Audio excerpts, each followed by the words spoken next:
사회주의자들은 다 같이 야 차라리 소련의 신탁 통치대로 3년 안에 물러가라. 얘기가 이렇게 된 거야. 그래서 사회주의자들은 찬탁운동을 벌인 거지. 근데 민족운동가들은 특히 지금도 마찬가지야. 상식적이고 논리적인 사고를 그 당시 일베가 반대한 거지. 그 당시 일베 이런 애들이 반대를 하면서 뭔 얘기냐? 무조건 신탁 통치는 안 된다. 무조건 반탁. 그래서 매국노는 찬탁, 민족운동가는 반탁. 이렇게 가른 거야. 그래갖고 찬탁과 반탁으로 진보와 보수의 길이 갈려버린 거예요. 재미없지. 그만할까? 응, 그만할까? 예. 좀 어려워요? 예, 좀 어려워요?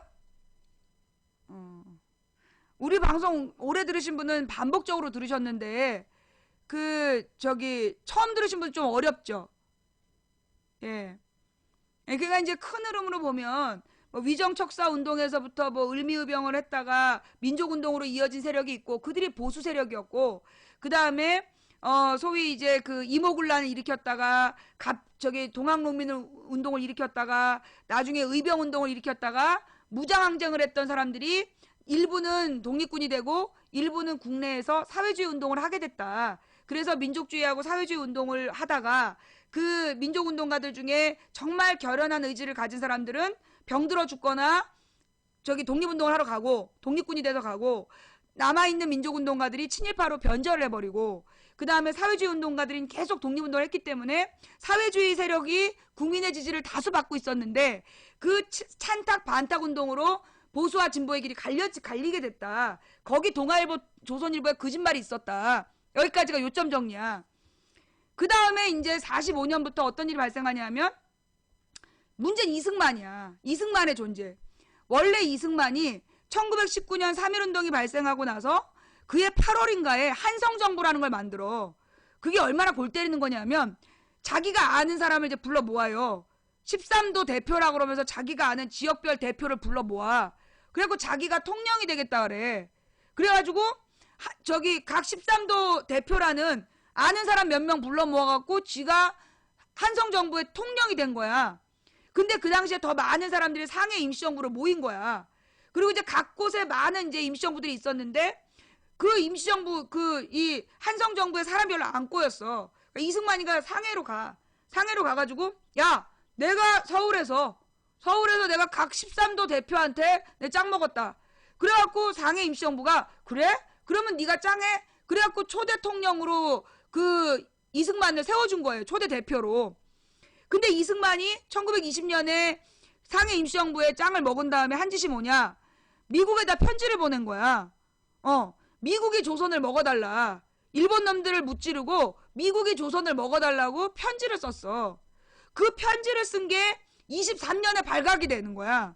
미국에서 그 소식이 다 돌아와가지고 23년에 이제 이 상해 임시정부에 이승만의 친서가 발견이 된 거야. 미국으로부터 이제 누가 빼갖고 온 거지. 이승만이 이런 짓을 했다.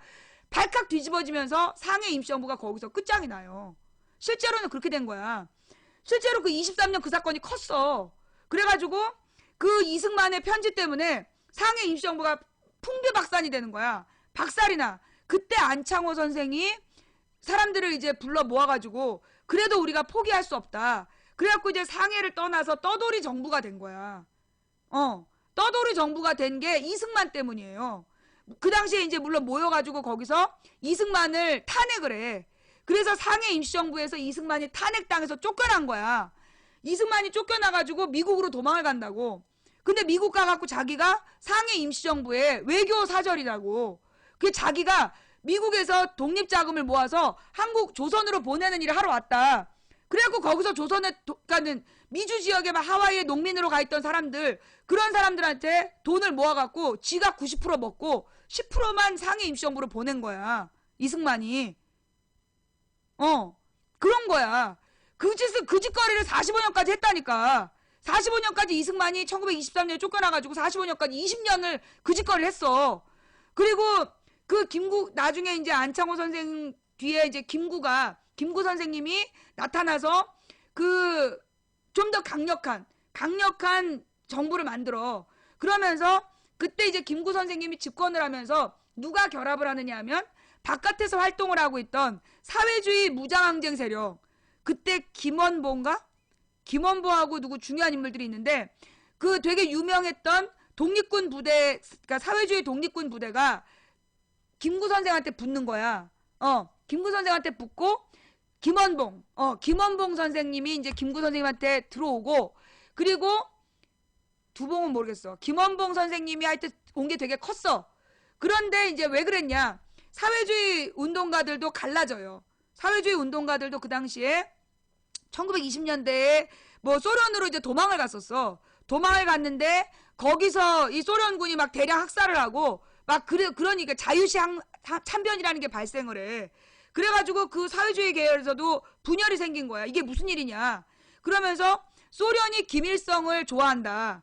소련이 김일성을 선택했다. 그래서 김일성에 동의하지 않는 사회주의 세력들이 다시 돌아와서 떠돌다가 김구랑 합치고, 이 김일성을 중심으로 한 김일성이 소련의 지지를 받으면서 이제 북한으로 들어온 거지. 그리고 이제 이승만은 미국에서 막 미국의 정치인들하고 발을 넓히면서 뻥을 까고 사기를 치고 다니고 있었던 거고, 그러다가 김구 선생 이제 해방이 되니까 김구 선생님이 대한민국 임시정부, 근데 이 김구 선생님이 그 당시 어떻게 했냐면 연합군에 참전을 해요. 그래서 대한독립군이란 이름으로 대한광복군이지, 대한광복군이라는 공식 명칭으로 연합군에 참전을 해가지고 임무까지 맡았어. 역할까지 맡아서 그 대한민국 임시정부 대한광복군이 공식적 조직으로 인정을 받았단 말이야. 유엔 연합군 안에서. 그럼 해방이 되면 누구를? 김구 선생님과 이 대한민국 임시정부를 인정을 해줘야 되잖아. 그런데 미군정이 못 들었는데 이러는 거야. 여기서 미군정이 이 새끼들이 못 들었는데 그렇게 얘기를 해. 우리는 이승만은 알아도 김구는 모르는데 이렇게 얘기를 하는 거예요. 이승만은 알아도 김구는 모르겠다. 왜? 이승만이가 그때 메가더한테 막 편지 쓰고 첫 번째 편지도 메가더한테 썼던가 그래. 그래서 메가더의 그 지지를 받고 이승만이 이제 들어온 거야. 그런데 이승만의 소문이 이제 난 거지. 야, 그 옛날에 저기 상해에서 쫓겨난 놈이래. 다 소문이 다 났어. 그리고 이승만의 인기가 김구를 못 따라간 거야. 김구 선생님의 인기가 이승만보다 훨씬 높았던 거죠. 왜냐하면 김구 선생님은 정말 막 뭐라 그러나 전설적인 독립운동가였기 때문에 이승만이는 뭐 했지? 이런 분위기였던 거지. 그랬는데 이제 소위 친일파들이 이승만을 띄운 거야. 아유, 이승만이 박사라고. 친일파 새끼들이 조선일보, 동아일보를 중심으로 해서 이승만이 박사라고. 그러면서 미국에서 박사학위를 따고 온 아주 독실한 기독교인이다 막 이러면서 막 띄워준 거예요. 그래갖고 이승만을 막 친일파 지식인들 중심으로 띄워주고, 김구 선생님은 민중을 중심으로 해서 김구 선생님을 지지하고, 그런 상황이 45년, 46년, 47년까지 가. 근데 이제 이 이승만이가 이대로 가면 김구랑 경쟁을 해서 지가 이길 가능성이 없어. 그러니까 무슨 얘기를 하느냐, 이게 좀 더 국민들을 확 자기 편으로 끌어들일 논리가 필요하다. 그래서 얘가 46년부터 찾아봐, 정읍연설. 정읍에서 처음으로 발언을 한 거야. 얘네들은 꼭 전북을 이용을 해. 정읍에서 뭐라고 얘기를 하냐면, 이게 지금 뭐 미소가 이렇게 나눠져 있고 지금 분단이 되어 있는데 이렇게 분단 상황을 유지할 수 없다. 그러니까 분단 상황 하에서 언제까지 우리가 이렇게 무정부 상태로 있을 수는 없다. 남한만이라도 민주주의 정부를 세우자. 그래가지고 남한 단독 정부를 주장을 처음 한 게 46년이야. 그래서 46년, 47년 계속 미국을 설득하는 거지. 자기 짱 시켜달라고. 남한만의 단독 정부 수립하겠다고. 근데 이제 세계적인 눈빛이 있기 때문에 미국도 3년 이상 한반도에 남아있을 수가 없었던 거야. 한반도에서, 왜냐하면 소련의 신탁 통치안을 세계가 선택했기 때문에 48년 나갔어야 돼. 근데 이대로 나가면 미국은 한반도를 중심으로 한 아시아 거점을 잃게 되는 거잖아. 일본은 저기 섬나라고. 이 대륙으로 들어가는 길이 있어야 되니까 어쨌거나 한국을 포기할 수 없었거든. 그러니까 이승만을 돕기로 해요. 이승만을 그래서 미국이 도와주는 거야. 메가더가. 그래서 이승만을 도와주기로 하고 이승만이 남한만의 단독 선거를 준비하는 거야. 그런데 김구 선생님이 길길이 반대를 하시는 거지.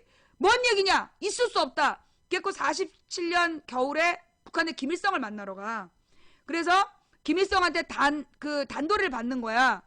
너 절대 먼저 단독정부 수립하지 마라. 이대로 분단하면 우리는 끝이다.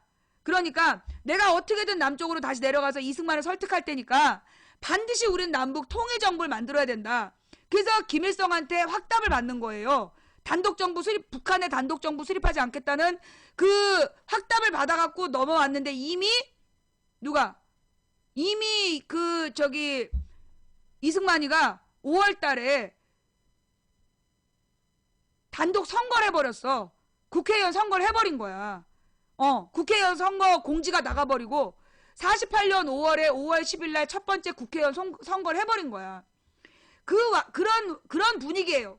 이제 5월 10일 단독 선거를 하고 거기서 국회의원들 뽑아가지고 7월 17일에 재헌의회라는 게 만들어져서 헌법을 만들고 8월 15일에 이승만을 대통령으로 뽑아주는 거야. 그게 우리나라의 48년 8월 15일에 그래서 48년 8월 15일을 건국절이라고 주장하는 거야. 저 씨발놈들이. 그 이유가 뭐냐? 이승만을 대통령으로 만드는 날이다. 그래서 건국의 아버지라고 주장하는 게 그런 거야. 그래서 그때 이 이승만의 단독정부 수립운동에 국민 다수가 반대를 했어요. 실제로 어땠냐면 5월 10일 국회의원 총선거를 하는데 사회주의 운동계열 다 빠지고 민족주의 계열도 출마를 안 했어. 이승만 꼬봉들하고 일부 진보당 5%인가가 나가고 이승만 꼬봉 95%가 50 단독 선거를 한 거예요. 그래서 거기서 5%의 진보 세력이 야 우리가 반민특위 해야 된다. 그리고 계속 주장하다가 이승만이 간첩이다 그래갖고 국회에서 잡아가 버리고 그 당을 해체해버리고 그랬던 거야. 역사는 반복돼. 역사가 반복되는 거야.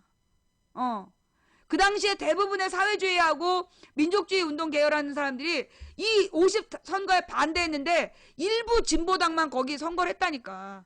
그리고 그 사람들이 나중에 이승만의 처절히 희생돼 버리는 거야. 처절하게 희생양이 되는 거지. 그리고 이승만 독재가 시작이 돼.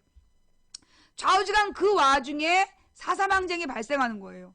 그래서 이 4.3 항쟁은 제주도가 일본 놈들이 점령했던 땅이니까 6만 명이 45년 이후에 갑자기 들어갔고 거기 산업 기반 시설이 없었고 굶어 죽어가는데 본토에서는 아무런 지원이 없었어.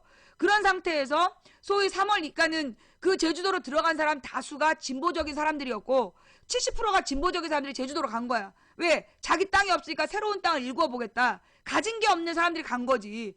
그래서 제주도에서 새로운 삶의 터전을 만들겠다고 갔는데 그 사람들이 거기서 3.1절 기념식을 하고 거리 행진을 하는데 이 기마경찰이 누구야? 일본 놈들의 앞잡이였던 놈들이야. 일본 놈 앞잡이를 했던 기마경찰이 그 행진한 아이를 짓밟아 놓고 그냥 간 거야. 그러니까 거기서 이제 경찰하고 마찰이 처음 생겼고 그리고 난 다음에 주로 좌파 세력들이 그 지역에서 활동을 하고 있었단 말이야. 이 사람들 이 문제 가만히 있을 수 없다. 그러다가 이제 이 전개 과정을 좀 읽어보면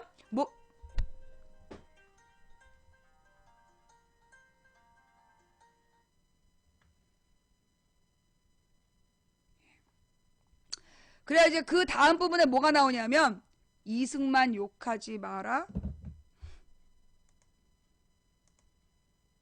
꺼져! 예. 그래가지고 이제 소위 그 제주도로 갔던 6만 명 중에 약 4만 명이 6만 명 중에 4만 명이 소위 사회주의 계열이었던 거야. 그 사람들이 이 50 단독 선거를 반대를 하게 돼요. 50 단독 선거를 반대하는 그 움직임이 발생을 한 거야. 그러니까 4월 3일 날 4.3 항쟁의 중심은 뭐였냐면 50 단독 선거 반대 운동이었던 거야. 명분은 그러니까 구체적인 명분이 남한만의 정부 수립 반대한다. 그랬는데 그걸 미군정이 와가지고 쓸어버린 거야. 미군정과 이 이승만의 일당들이 와서 친일파들이 죽여버리는 거예요. 그래서 그 당시에 희생자가 그 전체 희생자 이게 너무 길어갖고 다 읽을 수가 없고 그 전체 희생자가 얼마였어요? 10,000 몇천 명이 죽어. 제주도민 10,000 몇천 명이 죽어요. 예. 그러면서 이 제주도에는 그래서 4월 3일 날 밤 12시가 되면 일제히 불을 12시에 켜는 이유가 제사 지내려고 그랬다는 거야. 그러니까 이제 이 4월 3일 날 대량 학살이 시작이 되는 거야. 그래가지고 5월 달까지 만 몇천 명을 죽이는 거예요. 그래서 제주도민의 몇 퍼센트가 그때 죽는 6만 명 중에 15,000이야.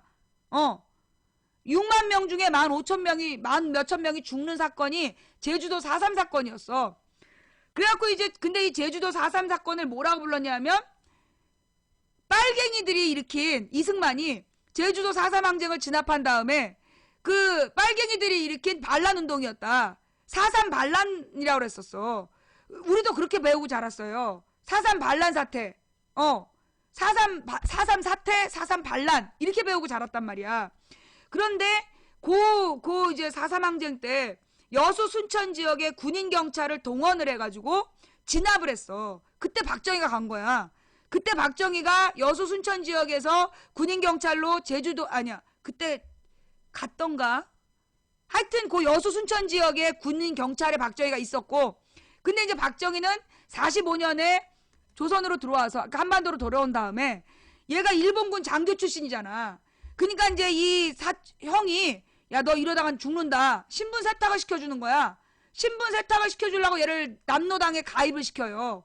그래서 박정희가 남로당 당원이 된다고. 남로당 당원으로 일본군 장교의 신분을 세탁하고 남로당에서 싹 숨어서 목숨을 부지하고 있었어. 그런데 이제 여수 순천 지역의 군인 경찰들이 제주도를 가가지고 진압을 했는데 그때 제주도에 두 군데인가가 투표를 못했다고. 그러니까 제주도의 몇 개 선거구 중에 두 군데는 투표를 아예 못했어. 그러니까 이 50 단독 선거는 무효다. 온 국민이 참여하지 못한 선거였기 때문에 그건 무효라는 운동이 막 발생을 한 거야. 여기저기서 그런 주장이 있었어. 그러니까 48년에 계속. 그러다 48년 10월에 여수 순천 지역의 군인 경찰들이 소위 여순항쟁이라는 걸 일으키잖아. 그래서 4.3 항쟁을 진압했던 군인들이 그 죄책감도 있고 50 단독 선거 무효다 일으킨 거야. 거기서 이제 군인 경찰 가족하고 막 붙은 거죠. 붙었는데 선동질 좀 그만해라. 이게 교과서에 나왔던 얘긴데. 요거 미국에선 다 이렇게 알고 있는데 이거 미국의 교수가 쓴 내용이야. 미국의 교수들이 다 쓴 내용인데 이 선동질로 보이면 네가 흔들린 거지. 네가 흔들려놓고 왜 나한테 그래. 그러면서 이제 50 단독 선거 반대 운동을 했던 여수 순천 지역의 군인 경찰들, 그 군인 경찰들이 처음에 주축이 돼서 시작이 됐는데 나중에 군인 경찰하고 소위 그 사회주의 세력하고의 대립으로 무력 충돌이 일어나. 그리고 난 다음에 그 무력 충돌 이후에 그때 군인 경찰의 가족 몇 명이 희생이 된 거야. 그걸 빌미 삼아가지고 여수 순천 지역의 진보 세력을 싹 죽여버려요. 싹 죽여. 그래서 여수 순천 지역이 그 전라도 안에서 다른 거야. 여수 순천 지역은 가면 약간 분위기가 달라. 그 다른 이유가 뭐냐면 그 당시에 여수 순천 항쟁 때 진보적이고 똑똑한 사람을 다 죽여버린 거야 그때. 그 당시에 여수 순천 지역의 진보적인 사상가들을 싹 죽여버렸기 때문에 여수 순천 지역에서는 소위 진보 세력들이 없었던 거야.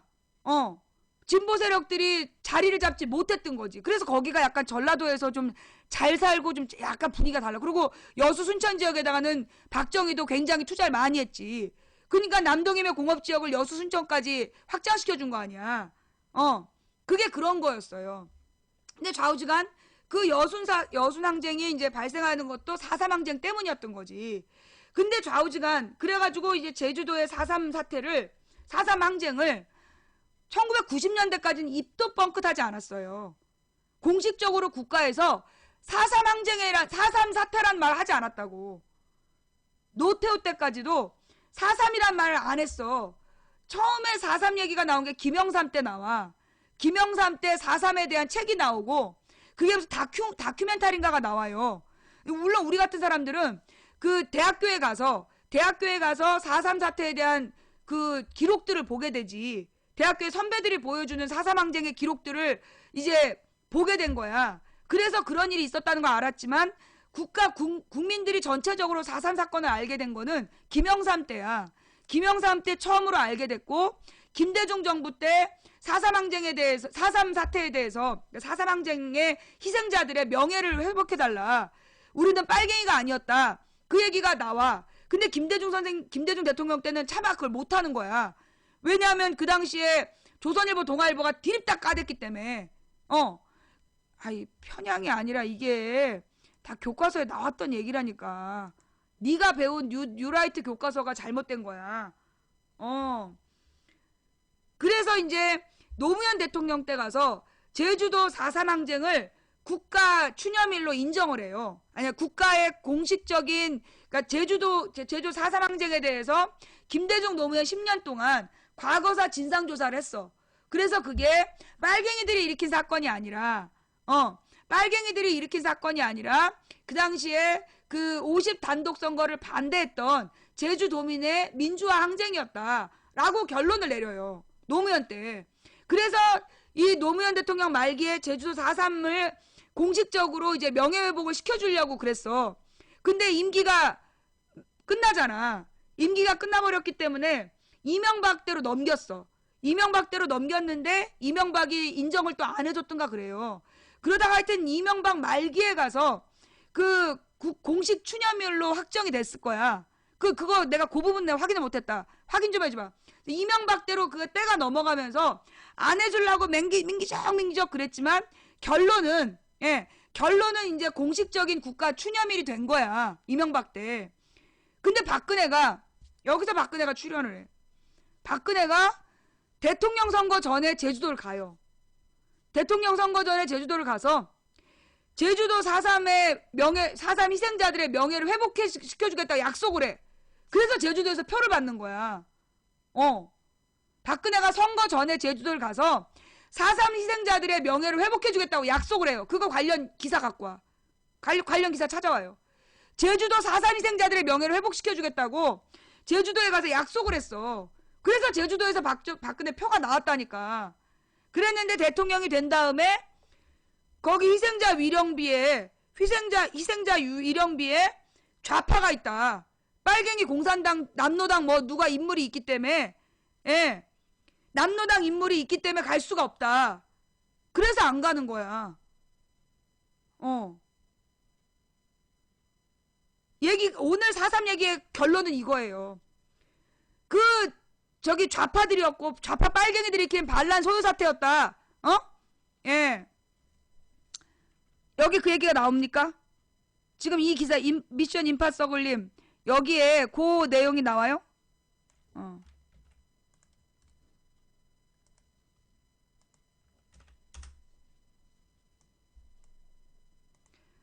박 대통령 4.3 추념식 불참 국민 대통합 약속은 어디로? 박 대통령이 오는 3일 67회 제주 4.3 희생자 추념식에 불참한다. 행정자치부와 제주특별자치도에 따르면 박 대통령이 불참한 대신 이완구 국무총리가 참석하기로 결정됐다. 오늘 그랬겠죠? 박 대통령은 2014년 추념식을 국가 차원의 위령제로 격상시켰지만 정작 취임 후 이 행사에 한 번도 참석하지 않았다. 올해도 원희룡 제주지사가 지난 25일 청와대를 방문해 박 대통령 참석을 요청하고 새누리당 제주도당 지난 23일 그러니까 지가 국가 차원의 위령제라고 격상만 시켜주고 안 간 거구만. 제주도당 지난 23일 기자회견에서 박 대통령의 참석은 진정한 의미로 국민 대통합 시대를 여는 역사적 단초라고 했지만 끝내 불참을 결정했다. 박 대통령의 불참은 예견된 바 있다. 여권에 따르면 4.3 평화공원에 안치된 일부 희생자에 대한 보수단체의 재심 주장이 계속되는 한 대통령의 참석은 어렵다는 것이다. 정종섭 행정부 장관은 희생자로 지정된 일부 인사가 무장대 수계급이라는 논란이 해소되지 않고서는 대통령의 위패 참배가 어렵다고 말한 바 있다. 박 대통령은 2013년 북한이 1호 전투태세에 돌입하는 등 남북대치 상황 등을 불참 사유로 내세웠고 지난해에는 유럽 순방 직후인 점을 강조하고 건강상의 이유를 들어 불참했다. 박 대통령의 불참으로 추념식은 반쪽짜리 행사로 전락하게 됐다. 제주도에서 화해와 상생이라는 4.3 정신이 훼손되고 있다고 비판했으며 야권에선 박 대통령이 100% 국민 대통합이라는 대선 공약을 외면하고 있다고 지적했다. 뭐 4.3 희생자들의 명예를 회복시켜준다고 말로만 하고 말로만 때우고 실제로 참석도 안 하고. 그러니까 선거 전과 후가 다르다니까. 박근혜와 새누리당은 선거 전과 후가 달라요. 선거 전에는 저기 제주도에 가서 제주도민들의 명예를 회복시켜주겠다고 약속해서 표를 얻고 대통령 되면 쌩까고, 작년에 세월호 사건 이후에 뭐 세월호를 정치적으로 이용하지 말라 그러면서 대통령의 눈물을 닦아주세요. 머리끝부터 발끝까지 바꾸겠습니다. 선거 끝난 다음에 유가족들어 막말하고. 그러니까 새누리당과 박근혜의 그 습관이야. 선거 전과 후가 다른 거. 선거 전과 후가, 홍준표도 그랬잖아요. 선거 전에는 박근혜 홍준표가 선거 전에는 무상급식을 뭐 전 모든 학생에게 확대해야 된다고 약속하고, 홍준표도 무상급식을 확대해야 된다고 얘기해서 당선돼 놓고 당선된 다음에 쌩까잖아요. 예. 홍준표도 그랬어요. 예. 저기 홍준표 지사로 나올 때는 무상급식 그 지원을 대폭 확대시킨다고 그러고 나왔어. 그래갖고 된 다음에 쌩까 저기 뒤집은 거지. 예. 예. 제가 제가 저기 잘못 알고 있어요? 제가 뭐 잘못 알고 있어요? 하여간 이제 그랬다는 거. 그러면서 이제 자연스럽게 이어지는, 근데 여러분들 중에 저한테요, 텔레그램이나 문자로 뭐 이 관악선거에 대해서 얘기 좀 해주세요 이런 분들 참 많아요. 그러면서 이제 그 새정치연합이 왜 관악에다 후보를 내느냐, 그리고 거기 정동영이 왜 후보로 나왔느냐, 그러면서 관악 지역의 정동영과 새정치연합을 비판해달라는 그런 얘기를 참 많이 해요 저한테. 나는 기본적으로 선거법 위반이기 때문에 특정 후보나 특정 정당에 대해서 언급할 수가 없어요. 예, 특정 후보나 특정 정당에 대해서 내가 언급할 수가 없다고. 내 선거법 위반으로 10년 동안 그 선거권을 제한당하고, 그리고 내가 지금도 집행유예 중이야. 근데 나는 그 나한테 저기 글을 보낸 시청자들한테 묻고 싶어. 그러니까 그분들은 진보 세력인 것 같아요. 진보 정당 지지자인 것 같아. 근데 이제 우리 방송에 계속 전화를 받습니다 코너에 진보 정당 지지자들이 계속 전화를 했잖아요. 그죠? 근데 그분들이 뭐라고 주장을 하냐면, 망치 부인은 하나의 강력한 야당을 해야 된다라고 주장한다. 내가 왜 하나의 강력한 야당을 해야 된다고 주장한 게 뭐예요? 이유가 뭐야? 자, 일단 들어보죠. 이제까지 나한테 전화했대. 자, 이거는 선거 특정 후보 얘기 아닙니다. 특정 정당 얘기 아니에요. 내가 강력한 하나의 야권 정당을 만들어야 된다고 얘기하는 거, 지금의 모든 야당을 싹 탈탈 털어가지고 쓸만한 사람을 중심으로 해서 강력한 하나의 단일 야당을 만들어야 된다라고 얘기하는 이유가 뭐예요? 야권이 늘 분열되어 있기 때문에 언제나 여당이, 그러니까 새누리당만 집권을 하잖아. 새누리당은 후보 하나인데 야당의 다수표로 갈라지니까 매번 새누리당이 이기는 구조를 이기려면 하나의 단일 야당이 필요하다는 얘기를 한 거잖아. 그런데 진보정당의 주장이 뭡니까? 진보정당 지지자들의 주장이 뭐냐 하면, 민주주의는 다양성의 시대인, 다양성을 존중하는 체제인데 왜 하나의 단일 야당을 만들려고 하느냐. 그런 얘기 들어봤죠? 이제까지 전화한 많은 젊은이들 그렇게 얘기했어 나한테.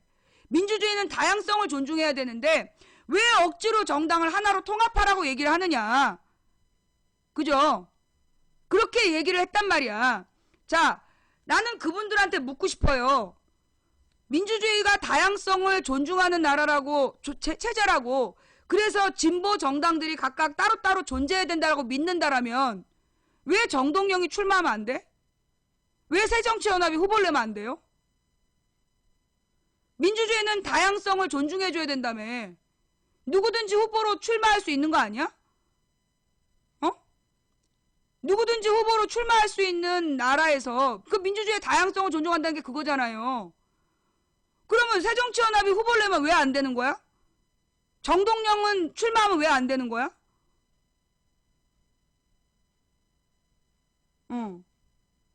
궁금해서 묻는 거예요. 민주주의가 다양성을 존중해줘야 된다라고 주장할 거면 그 이번에 재보선 4군데 5군데에 누가 출마해도 비판하면 안 되는 거야. 아닌가? 내 생각이 잘못된 거예요? 관악은 진보정당의 땅이었으니까, 진보정당의 표였으니까 다른 후보는 나오지 마라. 아니, 다양성을 존중하는 민주주의 국가에서 자기가 나오겠다는데 그걸 무슨 근거로 말려? 내가 잘못 생각한 겁니까? 나는 이번 재보선에서 난 야권이 싹 패할 거라고 봐요. 예. 야권이 싹 패할 거라고 봐. 왜냐하면 지금 새정치연합에서도 지금 뭐 아직 저기 대표 경선에서 진 인간들이 패배를 인정하지 않고 계속 친노 비노 이러고 앉아있잖아. 제1야당도 통합이 안 돼. 그 다음에 뭐 거기에 우후죽순 무소속 후보들까지 막 설쳐대. 진보정당은 진보정당대로 후보를 내. 후보가 4-5명이야. 당연히 새누리당이 이기지. 안 그래요? 나는 이번 재보선 지금 박근혜 정부가 저렇게 당당하게 막 공안 통치 밀어붙이고 세월호 유가족들 개무시하는 거 나는 지금의 야당 때문이라고 봐. 나는 지금의 모든 야당의 모습이 새누리당과 박근혜의 자신감이다. 지금 이렇게 야당들이 막 뭐 그냥 후보가 4-5명이야. 이 사람들 때문에 지금 새누리당과 박근혜 대통령은 굉장히 자신감을 얻고 있다. 지금 세월호 유가족들이 이 지경인 건 결국 이 진보 정당들과 새정치연합과 무소속 후보들 그들 모두의 책임이라고 나는 봐요. 예. 아니 이게 뭐 내가 특정 후보를 비방한 거 아니다. 맞잖아. 이건 정치적 평론이야. 박근혜와 새누리당이 저렇게 당당하게 뭐 저기 보호감호법을 만들겠다. 저렇게 당당하게 뭐 긴급조치 구호로 인한 피해자에게 보상할 수 없다. 뭐 이렇게 나오는 이유가 뭐냐? 야당 때문이에요. 새누리 불패거든. 새누리는 불패야. 야당은 늘 반드시 패배야. 필패. 왜? 분열되어 있으니까. 65%의 표가 갈갈이 갈라지기 때문에 절대 35%를 못 이겨. 투표 결과 한번 보자고요. 투표 결과 한번 보자고. 예. 제 의견에 반대하십니까? 제가 잘못 생각한 건가요? 예. 제가 그 뭐 잘못된 주장을 한 건가요?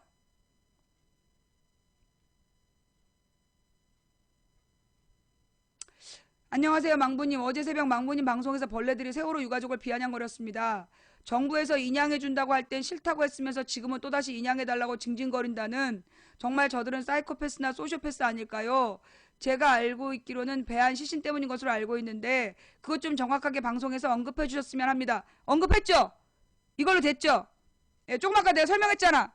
원래 그 희생자를 찾고 있는데 인양하겠다 그래서 그럼 인양이 1년 몇 개월이 걸리는데 그러면 희생자를 못 찾는 거 아니냐. 그래서 희생자 수색을 위해서 인양을 반대하다가 9명 남았을 때 더 시간을 늦으면 인양을 못할 수 있다 그래서 희생자 수색을 포기하고 실종자 수색을 포기하고 인양하기로 합의를 한 건데 지금 이제 와서 인양에 돈 아깝다고 안 한다는 얘기다. 예. 대학생 예비군 동원훈련이 뭔가요? 학업에 방해된다고 옛날에 폐지됐던 건데 박근혜가 다시 부활시킨다고. 대학생 예비군 동원훈련을 부활시킨다고. 한마디로 온 나라를 박정희 시대 군대식으로 다시 운영하겠다고. 박정희 시대로 되돌리겠다는 거야. 진보정당도 결국 기득권이라서 야당표 갈라서 당선하고 싶은 듯 정치 권력. 저는요 이번 재보선에 진보정당 지지자들이 계속해서 저한테 그 관악에 출마한다는 관악에 출마한다는 뭐 정동영과 새정연을 비판해달라고 막 그러시는데 나는 그거는 진보정당이 요구하면 안 되는 거라고 봐. 진보정당 지지자들이 그런 요구를 하면 난 안 된다고 생각해요. 잠깐만요. 왜냐하면 이제까지 진보정당들이 해온 행동을 생각해봐봐. 자기들은 매번 표를 가르든 말든 출마했잖아. 근데 다른 당은 출마하면 안 된다는 건 논리적으로 난 모순이라고 봐요. 예. 자기들의 뺏긴 지역이니까 자기네들이 얻어야 된다. 나는 그거는 민주주의는 다양성을 존중하는 사회라며. 아니 통합진보당을 찍었던 사람들이 마음이 변했을 수도 있는 거잖아. 민주주의는 다양성을 존중하는 사회니까. 그죠? 그러면 통합진보당이 아닌 다른 야당을 원할 수도 있는 거예요. 다른 후보를 원할 수도 있는 거고. 당신들의 주장대로라면, 진보정당의 이제까지 해왔던 주장대로라면 민주주의의 다양성을 존중하기 위해서 진보정당이 있어야 된다면 그 지금 관악에 야권 후보가 여러 명으로 나오는 걸 막을 방법이 없는 거야. 그러니까 내가 일찍이 그랬잖아. 하나의 단일 야당을 만들자고. 그럼 후보 단일화 했을 거 아니야. 후보 단일화하고 거기 그 하나의 단일 야당 지지자들이 거기서 내부 투표해가지고 내부 의견 모았으면 뭐 특정 후보가 됐을 수도 있는 거 아니겠어요? 근데 싫다며. 야당이 여러 개여야 된다며. 그럼 어쩔 수 없는 거야. 잘 생각해 보세요. 예. 나는 이번 선거를 두고 진보정당 지지자들이 정말 진지하게 반성해야 된다고 봐. 나는 계속해서 난 솔직히 정동영 진짜 별로 안 좋아하는 사람이잖아. 근데 막 정동영을 솔직히 작년 재작년에는요. 정동영이 집회마다 진보 세력이랑 집회마다 같이 다녔어. 그래갖고 차라리 정동영이 낫다.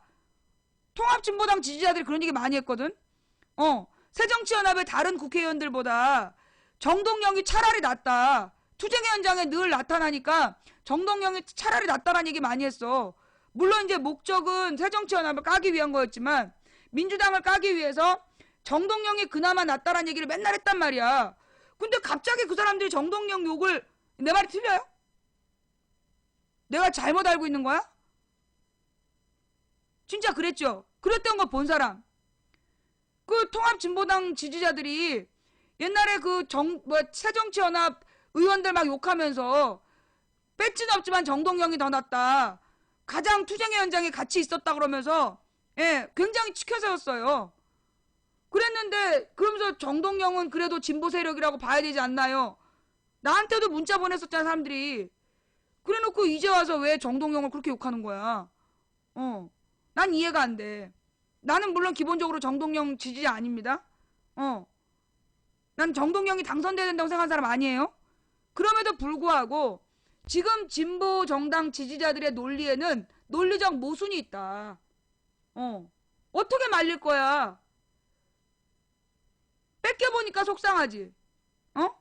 당연히 이상규 의원이 나가야 될 텐데 거기 다른 후보들이 와가지고 표 갈라먹고 그래서 당선이 어려워지니까 어때? 그게 내 마음이야. 그게 내 마음이라고. 나는 이제까지 새정치연합 국회의원들이 무조건 당선돼야 된다. 민주당이 무조건 당선돼야 된다? 나는 그런 생각 안 한 사람이에요. 난 누가 되든 상관없어. 당선 가능한 한 명만 나와라 이거야. 당선 가능한 한 명만 나오기 위해서 강력한 하나의 단일 야당이 필요하다. 왜? 당대당 연대를 해봤더니 선거 직전까지 쌈박질 하느라고 결국 표가 안 모이더라. 그러니까 모든 야권 지지자들이 하나로 뭉쳐서 그래서 여기에서 내부적으로 후보를 단일화하면 적어도 본선에서 야권의 표가 갈라지는 일은 막을 수 있지 않느냐. 그게 내 마음이야. 이제 이해가 됩니까? 당연히 이상규 의원이 당선될 거라고 생각했던 그 지역에 다른 후보들이 나오니까 마음 아프지.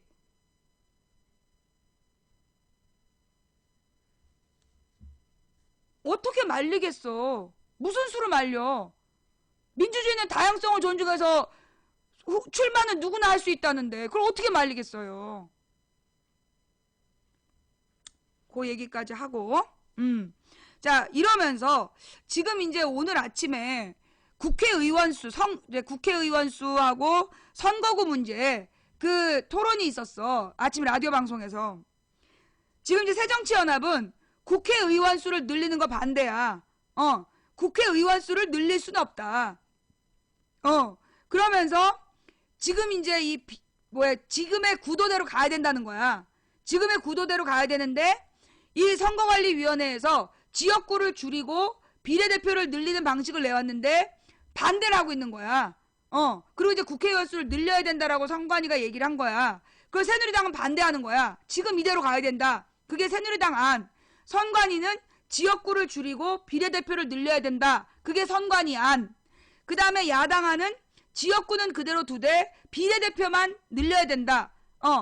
그러니까 그게 다수야. 야당의 다수는 지금의 비례대표, 그러니까 지금의 지역구 의원은 그냥 조금만 줄이고 비례대표를 왕창 늘려야 된다. 인구 대비, 인구 1인, 그러니까 그 국회의원 1인당 담당 국민을 9만 명 선으로 떨어뜨려야 된다. 그러니까 보통 OECD 평균이 9만 명인데 우리나라는 1인당 국회의원이 책임지는 국민이 16만 명이다. 그러니까 2배로 필요하다는 얘기예요. 자, 이게 무슨 얘기인지 알겠어요? 요거 좀 어려운 설명인데, 야, 요 오늘 설명이 좀 길다.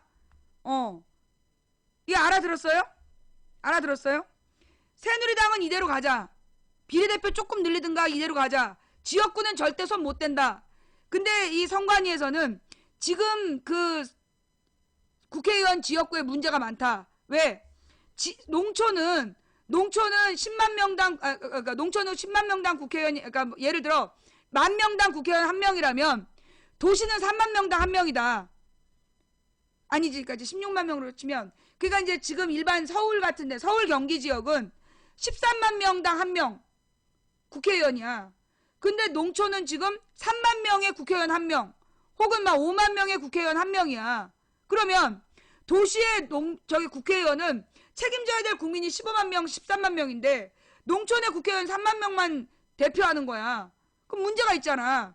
이게 3대1이야. 3대1에서 3대1이 넘어.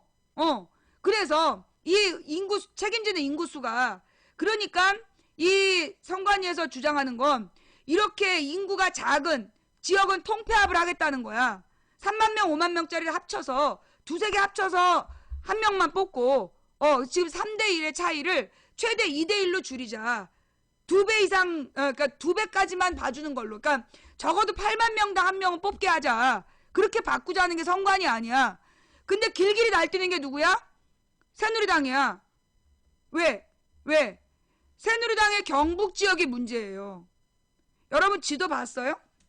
여기서 우리가 지도 한번 또 보고 갑시다.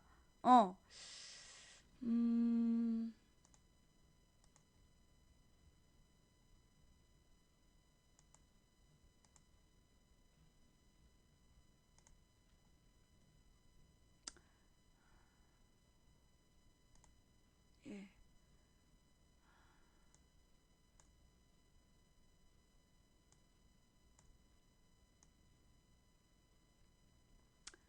자, 여기에 한번 볼까요? 서울, 인천, 경기도 면적을 봐봐. 그러니까 이 개성은 서울 아니고 여기 강화부터 강화, 파주, 연천 여기까지가 경기도예요. 가평까지. 북쪽으로 강화, 파주, 연천, 그 다음에 동쪽으로 가평, 여주 여기가 강원도야. 경기도야, 경기도. 그리고 이 경기도 안에 서울이 있어. 서울은 굉장히 경기도의 전체 면적의 뭐 몇 분의 1이가 엄청 작죠. 한 10분의 1쯤 돼. 그런데 서울 인구가 1,000만이고 1,000만 좀 넘고 경기도 인구가 1,200만이야. 경기도 인구가 1,200만. 그 다음에 이제 인천까지. 그래서 이제 이 수도권 인구가 2,500만이에요. 수도권 인구가 2,500만이야. 근데 이제 강원도를 보면 강원도에 어디까지? 요 영월, 태백 여기까지. 영월하고 태백까지가 강원도 남쪽 경계야. 그러면 이 경기도보다 강원도가 훨씬 크죠. 예. 경기도 수치보다 경기도 면적보다 강원도 면적이 1.5배 정도 돼. 그죠? 1.5배 정도가 돼요. 그 다음에 경북을 보면 경상북도가 여기 그 봉화, 영주 요 위에 얇은 선 보여요? 태백 밑에 얇은 게 찌글찌글한 선 있죠? 요 선, 봉화 위에 있는 선부터가 경북이야. 그래서 경북이 대구 위에까지. 포항도 경북이야. 경주도 경북이야. 강원도만 해.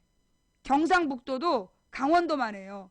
문경, 예천 이거 다 경상북도야.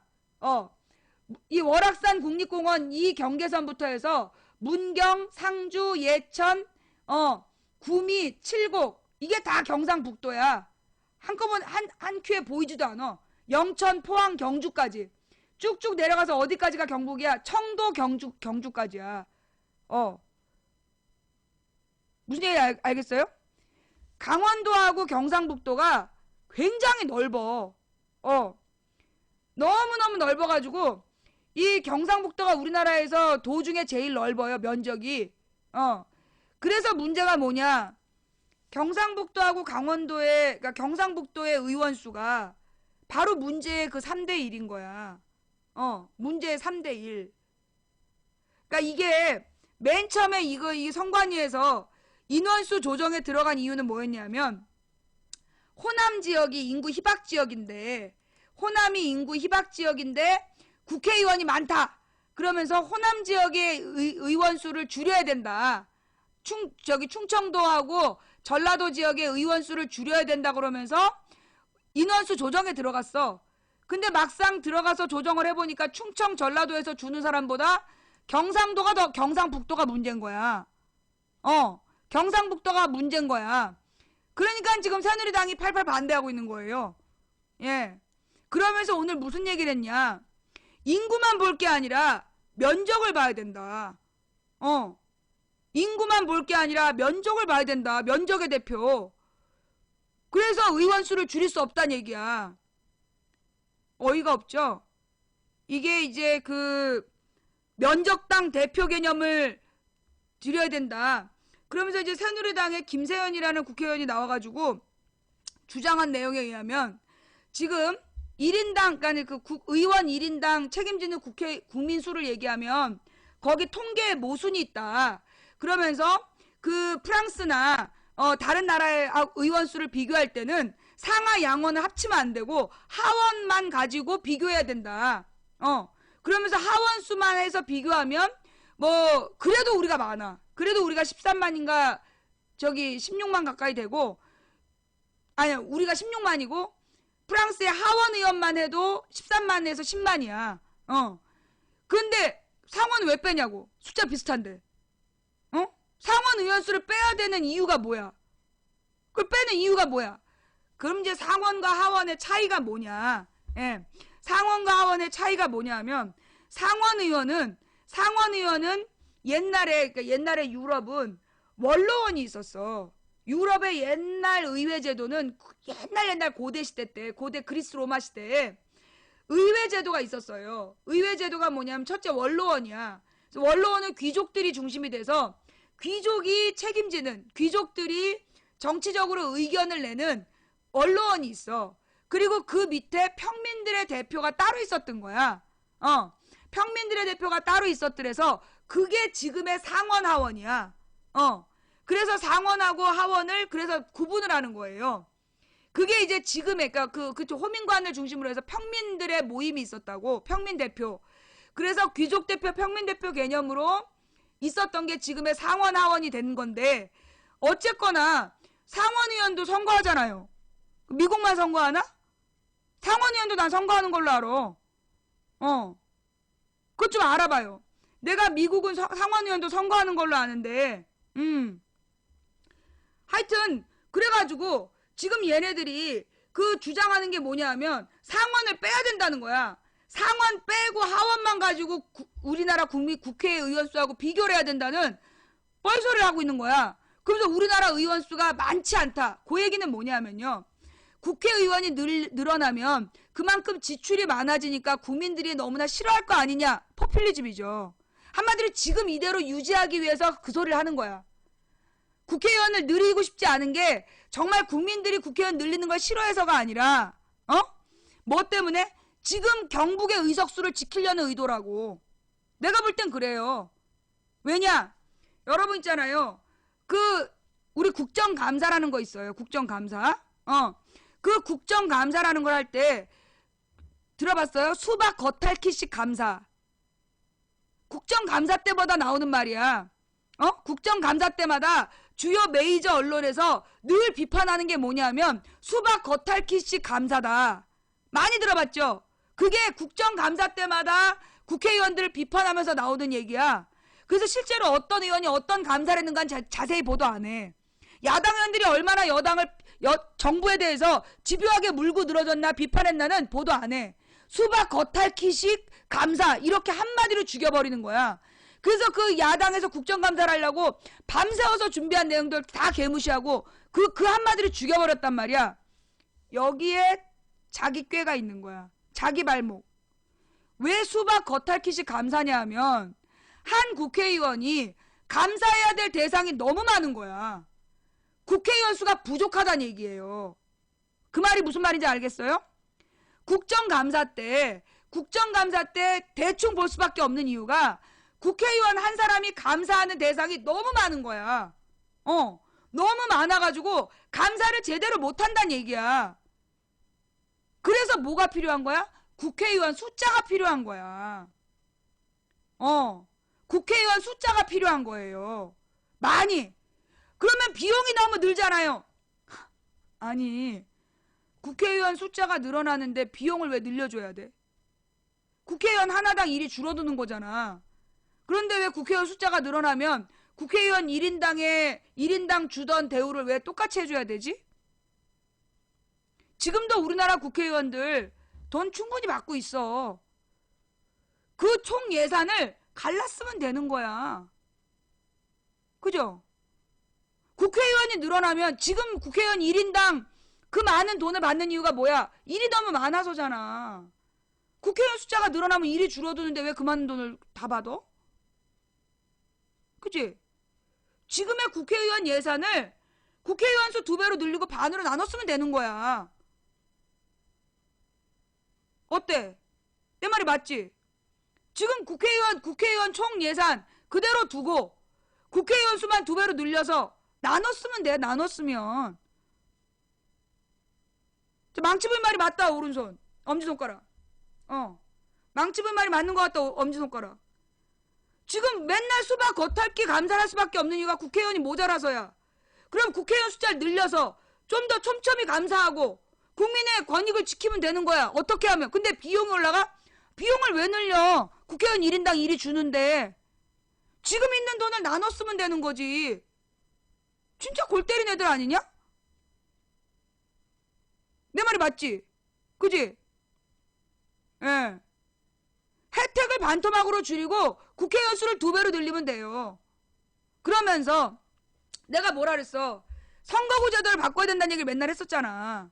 그런데 지금 상태에서 헌법을 바꾸기 전에라도 그게 가능할 수 있는 건 그래 지금 지역구 의원 그대로 둬 244명 244명 지역구 의원 그대로 두고 244명의 비례대표를 뽑는 거야. 그럼 2배가 되잖아. 물론 300명에서 늘어나는 게 이제 한 140명 되는 건데 244명의 지역구 비례대표를 뽑는 거야. 비례대표는 무조건 정당 투표. 비례대표는 무조건 정당 투표. 그럼 되잖아. 그지? 그러면 많은 다양한 정당들이 국회의원 될 수 있는 거야. 그죠? 그러면 지역대표를 아예 없애는 거는 지역에 사실 그 지역의 이해와 요구들이 있단 말이야. 그러면 그 지역의 이해와 요구를 대표할 대표성도 있어야 돼. 지역대표 두고 그게 일종의 우리 상원처럼 지역대표 그 다음에 비례대표 그렇게 하면 된다고. 그러면서 지역대표는 인원수 조정을 해야지. 인원수 조정해서 똑같이 똑같은 인원당으로 하되 강원도나 경상도 같은 경우에는 인구가 희박한 지역이고 선거운동이 어려우니까 거기는 1.5대 1 정도로 1.5대 1 정도로 그러니까 우리 도시가 15만 명당 한 명의 국회의원을 뽑고 있으니까 거기는 10만 명당 한 명? 그 정도면 쿨하잖아. 그지? 도시가 15만 명당 한 명씩 국회의원 뽑고 경북도 10만 명당 한 명으로 뽑아. 그러면 대한민국이 좀 더 합리적으로 될 것 같아. 그죠? 예.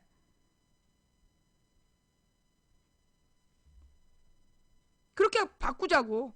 뭐 호남도 충청도도 너무 저기 인원수 적으면 줄이고, 그러니까는 최소 10만 명당 한 명으로 맞추고, 도시는 지금처럼 15만 명당 한 명으로 그냥 가고, 그렇게 하자고. 합리적이잖아.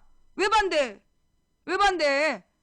결국 지금 지네들이 받는 돈은 돈대로 받고, 일을 수박 겉핥기로 하면서 생색은 생색대로 내고, 그러면서 경북 지역에 한나라당, 새누리당 국회의원들은 더 많은 숫자를 유지하고 싶은 거. 그래서 그런 거 아니야? 어? 그리고 국회의원의 월급도 진짜 최저임금으로 줘야 돼. 최저임금을 국회가 정하고, 국회의원 월급을 최저임금으로 줘야 된다고. 그죠? 대통령도 최저임금을 줘야 되고, 국회의원도 최저임금을 줘야 돼. 그래야 최저임금을 다 올리자고 그럴 거 아니겠어? 무보수 봉사직은 안 돼요. 옛날에 그 지방의원들을 무보수 봉사직으로 했어. 그래서 어떻게 했는 줄 알아? 전부 다 뇌물 받았어요. 뇌물 받아서 선거하고 의원했어. 그래서 봉사직은 하면 안 되는 거고, 국회의원들한테 최저임금을 주는 거야. 그래야지 국회에서 최저임금을 올리자는 운동할 거 아니야. 지금처럼 지네가 지네 월급 계속 올려. 이명박 때 1점 몇 배가 올려. 몇백 프로 아니야. 몇백 프로는 아니고 이명박 전에가 1억이 안 됐거든? 이명박 전에 노무현 때까지 국회의원 연봉이 다 합쳐서 1억이 안 됐어. 근데 이명박 때 씩씩씩씩 올려가지고요. 지금 1억 훨씬 넘어. 국회의원 연봉이. 그래서 정말 이 국민들의 월급을 최저임금으로 최저시급, 최저시급을 기준으로 다 같이 나눠 갖자고. 대기업 회장도 최저시급 받고, 대기업 회장도 최저시급, 국회의원도 최저시급, 그 다음에 대통령도 최저시급, 일한 만큼 받자고. 이게 빨갱이 생각인가? 왜? 일한 만큼 받는데. 그게 왜 빨갱이 생각이야? 그러면, 그럼 회장님이 받던 수천억 어떡하라고요? 다 같이 최저시급을 올리면 되지. 온 국민이 다 같이 최저시급을 올리면 될 거 아니야. 일한 만큼 받는 거야. 그 회장님들이 잠도 못 자고 일한다며. 그럼 일한 만큼 받아가면 되지. 하루에 16시간 일하면 최저시급 16시간 받아가면 된다니까. 국회의원들이 잠도 못 자고 일하고 막 24시간 일하면 24시간 일한 만큼 최저시급을 받는 거지. 일한 만큼 받는 거. 온 국민도 일한 만큼 받고, 8시간만 일하면 8시간만 일한 만큼 받고, 12시간 일했으면 12시간 일한 만큼 받고, 회장님도 국회의원님도 노동자도 최저시급을 받자고. 그리고 최저시급에 대해서 온 국민이 같이 논의해갖고 합의하고. 그럼 되잖아. 뭐가 문제야?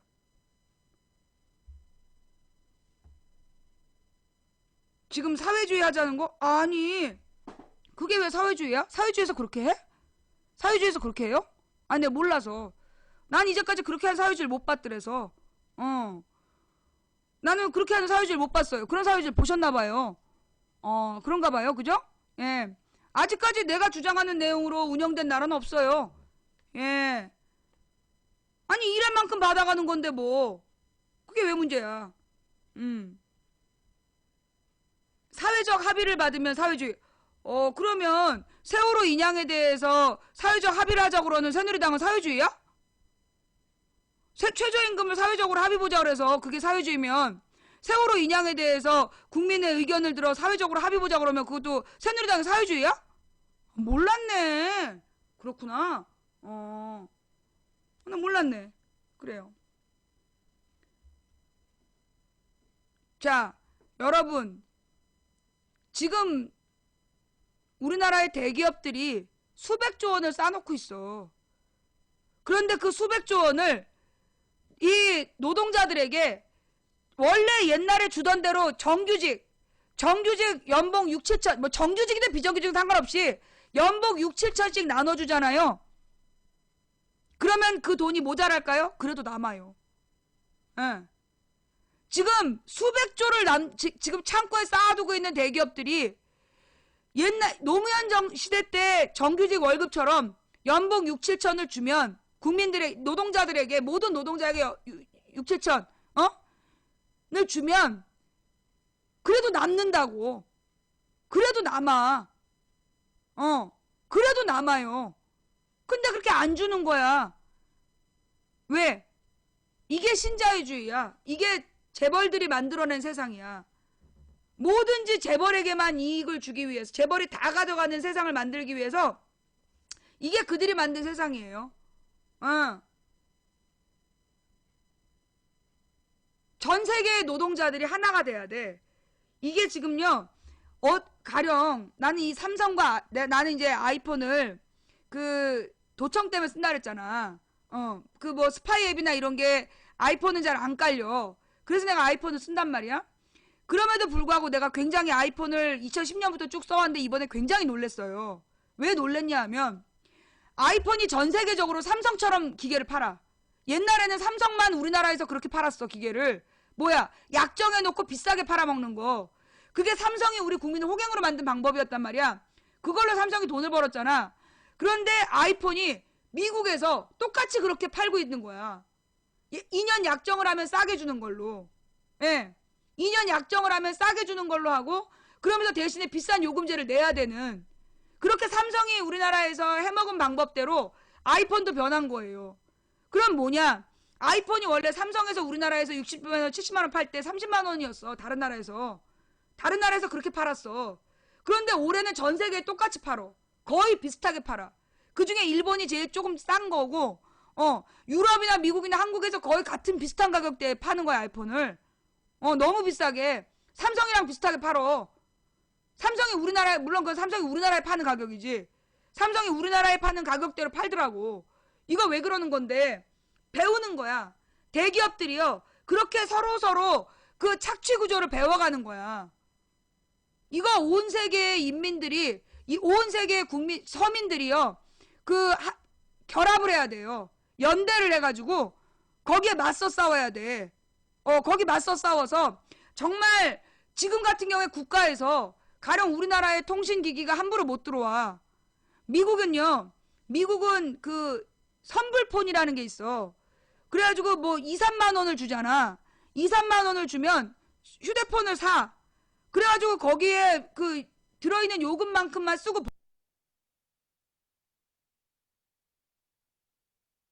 버리는 거야. 그 인민이라는 말이 왜 결합했어? 중국의 인민대회. 인민이 사람 인자의 백성민이야. 사람인의 백성민. 그게 왜 나쁜 말이야? 예. 전 세계 시민. 그럼 도시 사람만이잖아. 전 세계의 시민들이 모여야 된다. 그럼 시골 사람은 어떡하라고. 그래서 나온 게 민중, 인민 이런 말이야. 근데 민중이나 인민이란 말이 나오면 인민군 뭐 이러면서 공산당 말이라고. 아니 그러면 중국의 중국의 전인대 알지? 그 전인대라는 게 그 인민대회잖아. 전국 인민대표회의. 그러면서 무슨 인민이란 말 썼다고 막 지랄 연병이야. 자, 좌우지간. 전 세계에 우리 서민들이 모여야 돼요. 모여서 연대를 해야 돼. 그래서 지금 미국 같은 데에서는 너무나 싼 전화기를 쓸 수 있는데 우리나라는 그런 싼 전화기가 없어. 그죠? 그리고 그런 싼 전화기를 사고 싶어도 가령 우리나라에서 아무 전화기나 전 세계 다른 데에서 파는 뭐 좋은 전화기가 나왔어. 뭐 이태리 손목시계? 이태리 손목 전화기? 난리가 났더만. 손목에 차는 전화기라고 해서 페이스북에 난리가 났다며. 트위터가 페이스북이. 우리나라 못 들어와. 왜냐하면 들어올 때 막 그 과정을 복잡하게 만들어가지고요. 아무 전화기나 못 들어오게 한 거야. 그게 문제인 거지. 왜? 그러니까 아무 전화기나 들어오지 못하게 하고 국가가 대기업의 이익을 보장해 주는 거야. 법으로. 그래서 무슨 통신 장비나 이런 걸 갖다가 따로 하고, 그래서 다른 나라에서 싸게 사는 전화기를 우리나라는 그 장치를 달지 않은 전화기는 못 들어오게 만들어서 일부러 가격을 비싸게 팔아먹을 수 있는 구조를 만들어주고.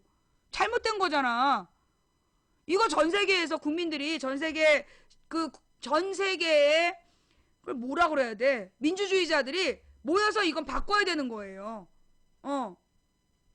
선택의 자유를 침해하는 거야. 중국에 무슨 휴대폰이 나왔는데 굉장히 그 움직임이 빠르다는 거야. 굉장히 구동이 잘 되는데 우리나라는 못 들어와. 우리나라엔 못 들어와요. 예. 아이폰이 들어올 때도 얼마나 난리가 났었는데 아이폰 못 들어오게 하려고. 그런 것처럼 이 전 세계 그 생산자 및 소비자들이 하나로 합쳐서 전 세계 민주주의자들이 하나로 합쳐서 공동 연대를 해야 돼. 그래서 대자본에게 맞서야 된다고. 지금은 우리 모두가 개별적으로 회사에서 뜯기고 그 다음에 소비구조에서 뜯기고 그러고 있잖아. 그래 전세계 소비자연대 그거 좋다. 전세계 소비자연대를 만들어서 전세계가 같이 공동으로 불매운동하고 전세계가 공동으로 같이 그 나누기 운동을 하는 거야. 그래서 전세계의 소비자연대를 만들어서 정말 전세계의 소비자연대 시민들이 한 달에 1,000원씩 회비를 낸다.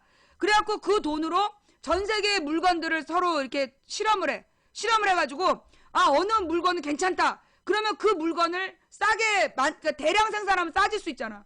대량 생산할 수 있게 해갖고 그걸 전 세계에서 공급해버리고 그런 걸 만들어야 돼. 그렇게 해서 우리가요 이 전 세계 소비자들이 연대하지 않으면 우리는 세계 대자본에 의해서 핏 빨아먹히고 호갱이 돼서 죽어갈 수밖에 없는 거야. 그래 다음 뉴스로 갈게요. 자 다음 뉴스로 가면 여러분 아모레 퍼시픽 회장 들어봤어요? 우리나라의 최고 부자가 이건희가 아니래. 우리나라의 최고 부자가 이건희가 아니었어. 누구야? 아모레 퍼시픽 회장이래. 아모레 퍼시픽 회장이 이건희를 제치고 국내 1위 부자가 됐어. 화장품 회사 사장이 그 이건희를 제치고 이건희 다음인가? 미안해요. 이건희 다음 이재용을 제치고 2위에 올랐다. 2위에 미안해. 2위에 올랐대. 어떻게? 중국에서 한국 화장품 팔아서. 중국에 한국 화장품 팔아갖고 2위가 됐어. 부자 2위. 내가 어제 뭐라 그랬어? 중국의 소비 능력 얘기했죠. 중국의 소비 능력. 화장품 단 하나로 우리나라 두 번째 부자가 됐다니까. 아모레 회장이. 기가 막히죠. 그게 왜 그러냐면 이 중국 사람들이 한국 화장품을 너무 좋아하는 거야. 중국 사람들이 한국 화장품을 너무 좋아해갖고 한국에 중국 사람들 단체로 오면 다 쓸어 간다는 거야. 다. 전부 다. 그래가지고 중국 사람들한테 화장품 팔아가지고 이건희 다음으로 부자가 됐어요. 화장품 하나 팔아서. 이게 중국 소비 능력이야. 중국의 소비 능력이 그 정도라고.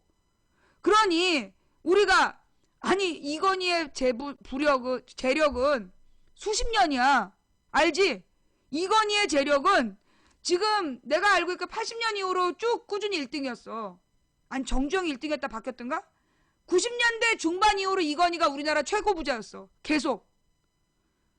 수십 년 최고 부자가 중국에 화장품 하나 팔아갖고 지금 맞짱 뜨고 있게 됐다니까? 내가 중국 시장의 중요성을 얘기했잖아. 그 정도라고. 기가 막히지? 그런 거예요. 그래서 우리가 이 중국이라는 시장을 무시하면 안 된다고. 중국이라는 어저께 현대자동차 얘기하면서 중국이 오만 안에 야 중국에서 현대차 공장 짓고 현대차 팔기 시작하면 현대 회장이 이건희 확 엎어. 차가 비싸잖아. 현대차를 중국에서 생산해갖고 팔기 시작하면 아모레 회장 능가하고 이건희 넘어가지. 그런 거야. 그게 중국의 소비 능력이라고. 중국을 그래서 함부로 보면 안 되는 거야. 그래서요, 나도 자꾸 못 보고 있는 책인데, 조정래 선생님이 쓴 책 있잖아요, 새로 쓴 거.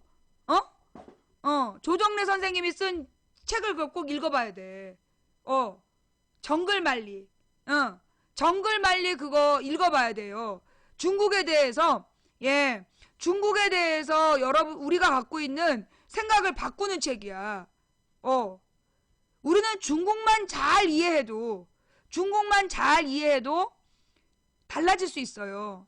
그 다음에 인도도 연구해야 돼.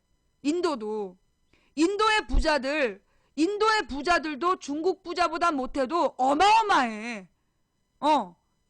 인도의 부자들도요, 어마어마한 재력이야. 세계에서 인공위성을 두 번째로 띄운 나라가 인도잖아. 그 다음에 우리 인도의 시청자들은요, 그 IT 환경이 좋아가지고, 인터넷 환경이 좋아가지고, 우리 방송 끊김없이 본대. 왜? 인도의 엄청난 IIT 때문에, 인도의 IIT라는 공대가 있잖아. 그래서 인도의 IIT 출신들하고, 미국의 MIT 출신들하고, 얘네들을 같이 이 실리콘밸리, 미국의 이제 그 IT 회사들이 둘을 다 고용을 하는 거야. 그러면 이게 미국에서 낮 시간 동안에 딱 일하고 퇴근하면 바로 인도에서 출근한대. 그래서 거기서 일을 하는 거야. 그래서 하나의 프로젝트를 두 군데에서 동시에 가동하면 단축이 되는 거야. 프로젝트 완성 시기가 단축이 되는 거야. 그래서 인도가 인터넷 환경이 좋은 데가 있다는 거예요. 그래서 인도도 인구가 12억이잖아. 거기 인도의 여러분 그 얘기 들어봤어? 발리우드 들어봤지? 발리우드. 막 이런 이상한 영화들. 저거 뭐 해? 막 이러면서 막 고개 흔들고 막 이런 영화. 저 영화를 왜 보나 싶은 영화 있잖아. 그런 인도 영화가 엄청 인기가 있어. 걔네는 일단 나오면 기본이 1000만이래. 인도에 인구가 많아가지고. 우리는 막 1000만 관객 그러면 막 올려놓잖아, 기록에. 기본으로 고개만 흔들면 1000만이야, 걔네. 인구가 12억. 인도 인구가 12억이라서 그 중에 영화를 소비하는 인구가 8천만이래. 매주 영화를 한 편씩 보는 사람이 8천만이래, 12억 중에. 그러니 인도도 얼마나 큰 시장이야. 거기도 우리가 연구를 해야지. 세월간이란 영화 꼭 보세요. 세월간이란 영화가 인도에 대해서 우리가 갖고 있는 잘못된 생각, 그걸 바꿀 수 있는 거야. 인도 인구 13억. 12억에서 13억이고 중국이 15억이야. 예. 12억 13억, 중국이 15억. 근데 중국이 이상하네. 아니 왜 자꾸 이렇게 내 아이패드에 뭐가 잘못됐나? 잠깐만. 내 목소리가 너무 커가지고 아이패드가 민감하게 반응하고 있어. 왜 그러니?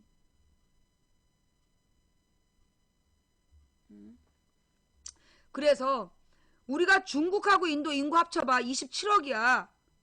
망부 시발려나 그랬네. 골프 유저 돈 많은가 봐요. 예. 그 법정에서 만나요. 예. 저렇게 딱 대놓고 욕하면 굉장히 훌륭한 재료가 되죠. 네. 인도하고 중국의 인구가 27억이라고. 전 세계 인구 70억이라며. 70억 인구의 3분의 1이 인도하고 중국에 있어.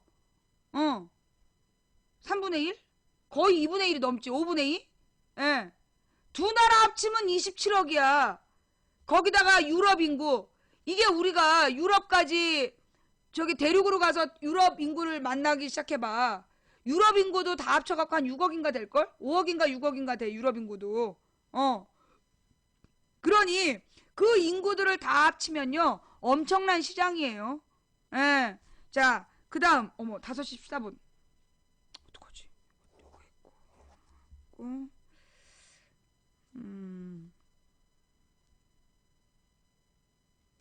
다 했다. 싱크홀 얘기를 못했는데, 자, 싱크홀 이야기 하나 할게요. 예, 싱크홀 이야기. 싱크홀이 지금 막 굉장히 뭐라 그러나 두려움의 존재로 보이잖아. 그죠? 막 그 미스테리하고 막 곳곳에 싱크홀이 생겨서 막 싱크홀에 빠지는 상황 나오고 굉장히 막 공포하고 두려움을 주잖아요. 그죠? 근데 싱크홀의 원인 알아요? 싱크홀의 원인 알아 몰라? 내가 한번 설명했는데. 예.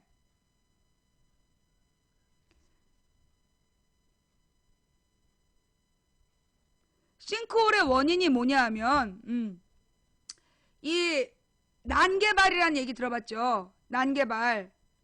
훌륭해.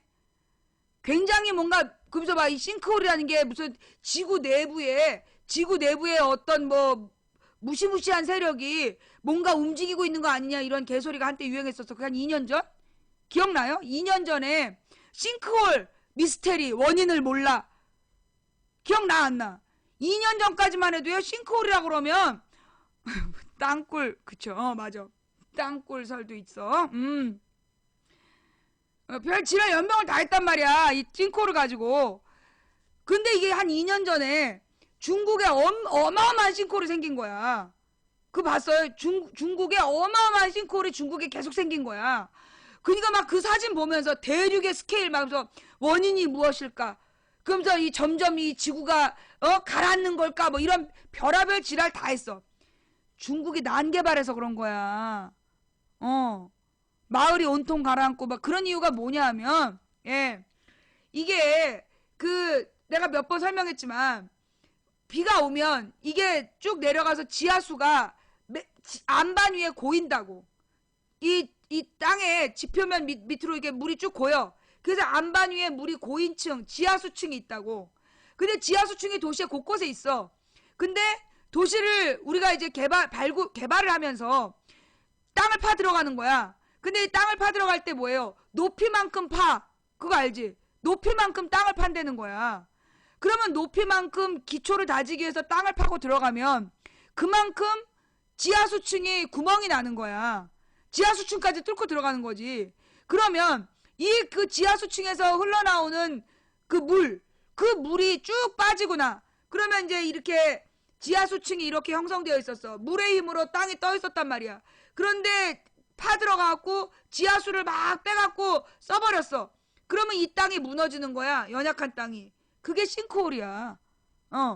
근데 지금 강남 일대에서 나타나고 있는 싱크홀은 막 제2 롯데월드 때문이라고 사람들이 그랬잖아. 롯데월드 때문이 아니래. 지금 강남에 나타나고 있는 그러니까 지금 서울 시내 곳곳에서 나타나고 있는 요 싱크홀은 롯데월드보다는 9호선 때문에. 9호선 시공사가 막 지은 거야. 그래서 이 싱크홀이 나타나는 거라는 거야. 예. 9호선 때문에 9호선 시공사들이 함부로 공사를 해서 지하철 공사하면서 얼마나 땅을 파댔겠어. 그래서 지금 이 싱크홀이 나타나는 거예요. 서울시에서도 지금 이 싱크홀을 9호선 때문에 문제로 보고 지금 대처하고 있어. 근데 이제 막 그 롯데월드 때문이다라고 막 얘기를 하잖아. 물론 롯데월드에 문제 있어요. 롯데월드에 문제는 있는데 롯데월드에 대한 비판이 그 건축 전문가들에 의하면 괴담적인 면도 있다는 거야. 과장됐다. 괴담이라기보다는 좀 과장됐다. 문제가 있지만 롯데월드 하나로 막 너무 집중을 해서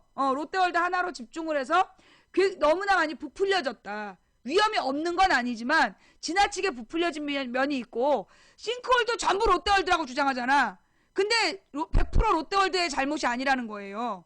지금 이 강남 일대의 싱크홀은 지하철 9호선 때문이다. 그러면 지하철 9호선 문제에 대해서 우리가 또 짚고 넘어갈 게 있어. 지하철 9호선의 별명이 뭐예요? 지하철 9호선의 별명? 지옥철이잖아. 근데 지옥철인 이유가 뭐예요? 내량. 4칸만 움직여. 우리 일반적인 지하철은 10칸이잖아. 일반적인 지하철은 10칸인데 9호선은 4칸만 움직여. 그거 왜 그러는 거야? 민영회사라서. 자기는 최대한 많이 싣고 움직여야 이윤이 난다고. 이윤이 난다고 이 4칸만 움직이고 있는 거야. 이게 민영회사의 문제예요. 공기업을 민영화하면 안 되는 그 원인을 지금 9호선이 보여주고 있는 거야. 그 지하철 9호선은요, 민영회사예요. 민간에서 운영하는 회사야. 공사가 아니라니까? 서울 지하철 공사, 메트로 공사처럼 공사가 아니라 그 지하철 9호선은 민영회사야. 그래서 그 뭐 패스 뭐야 갈아타는 것도 되게 복잡하고 그렇잖아. 그래서 요금도 지멋대로고 그리고 서비스의 개념이 없는 거야. 그게 민영화예요. 예. 민영화를 해서 뭐 효율성을 높여? 개소리 하지 말라 그래. 운임은 비싸고 서비스의 질이 떨어지는 거 그게 민영회사야. 9호선이 바로 증거예요. 여러분 공사를 민영화해서 나타나는 폐단이 궁금하십니까? 그러면 출근 시간에 9호선을 한번 타보세요. 예. 출근 시간에 9호선 한번 타보세요. 나 9호선 한번 타봤어. 퇴근 시간에. 죽는 줄 알았잖아. 심장마비 온 줄 알았어. 나는 그게 무슨 9호선이 무슨 직행과 아닌 게 구분이 있다는 걸 몰랐어. 모르고 탄 거야. 직행을 탄 거지. 그러니까 아니 널널한 차가 출발하길래 다음 차 타야지 그랬어. 널널한 차 다음에 직행이 온 거야. 사람이 너무 많은데 난 약속 시간 있어서 그 차를 탔다? 어머 웬걸? 이건 직행이라서 모든 역에 쓰는 것도 아니고 막 통과해버린 거야. 황당하고 나 그때 죽을 뻔한 거 생각하면 9호선이 그렇게 골때리 그러니까 아주 실용적으로 운영한다고 그러지만 모르고 탄 사람은 등신되는 거야. 그러니까 직행이 아니면 널널해. 직행이 아닌 차는 널널하고 직행만 지옥철인 거야. 얘네들이 최대한 이윤을 뽑는 거죠. 한 번 이용해서 최대한 많은 돈을 벌기 위해서 4칸만 운영하는 거야. 그거 일반 차량처럼 10칸 운영하면 돼. 그런데 민영회사에서 자기네 이윤을 위해서 10칸으로 운영 안 하는 거야. 예. 그래서 이 지하철 9호선과 싱크홀 그리고 민영회사의 문제점. 이건 우리가 민영회사의 문제점이라는 걸 분명히 알고 있어야 돼. 그 지하철 9호선을 민영회사로 결정한 게 누구야? 이명박이잖아. 응. 지하철 9호선을 민영으로 설립한다라고 민영으로 운영한다라고 결정한 게 이명박이었어. 예.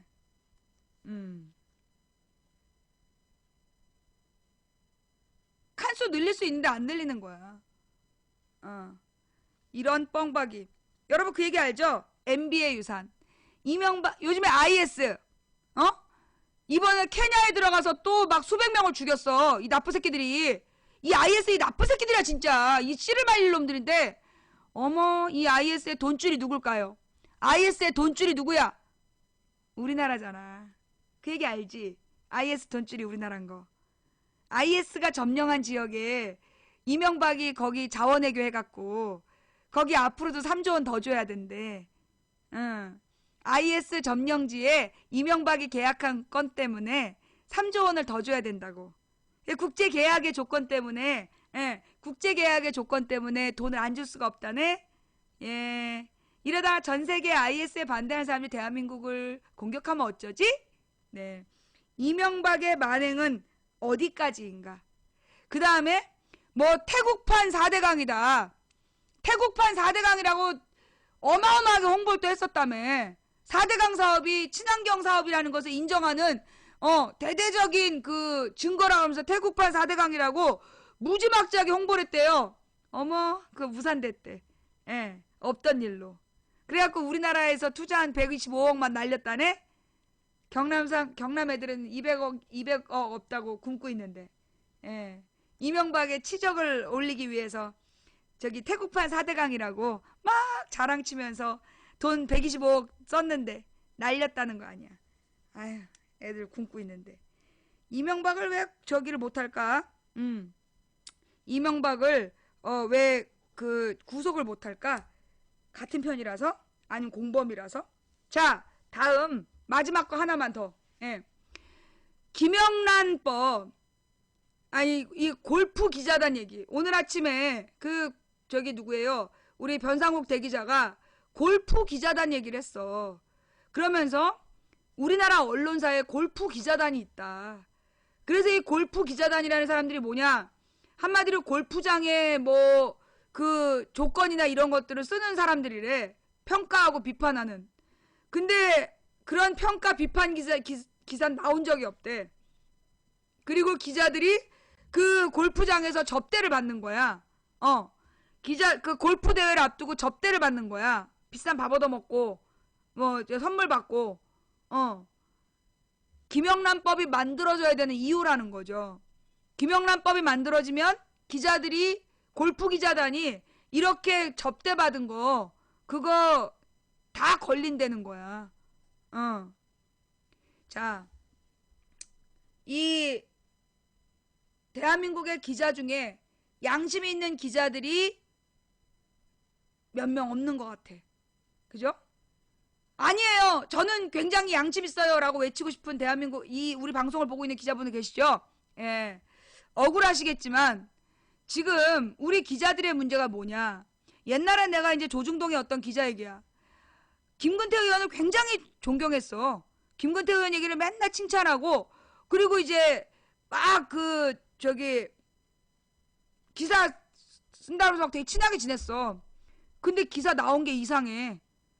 그래서 보면 이 사람 이름으로 쓴 기사인데 윗대가리에서 논조하고 제목하고 싹 바꾼 거야. 그런 걸 내가 여러 번 봤어요. 예.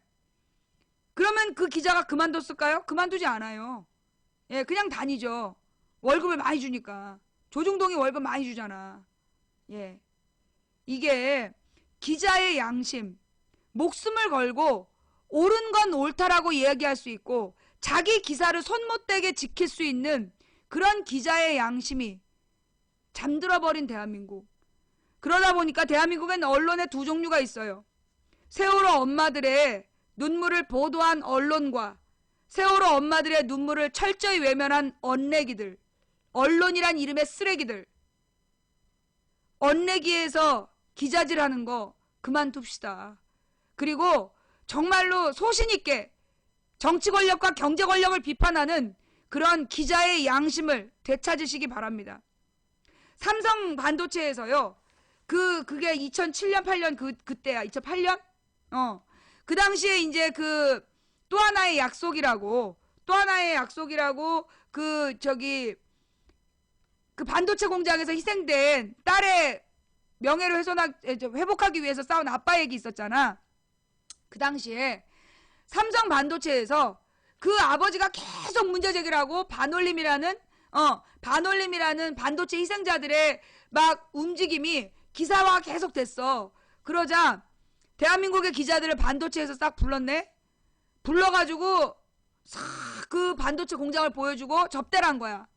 아무도 삼성 반도체를 비판하는 기사를 쓰지 않았어. 너무너무나 위생적이고 그 건강에 치명적인 흔적이 없었다. 그렇게 기사가 나왔다니까. 그때 기사 썼던 기자들은 나는 지금 기자 그만둬야 된다고 봐요. 왜?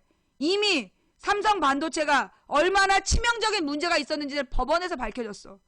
그 당시에 삼성 반도체가 인체에 유해하지 않다라고 썼던 기자들 기자 아니야. 그건 기레기지. 그렇게 삼성 반도체 공장에 문제 없다라고 썼던 언론들 언론 아니야.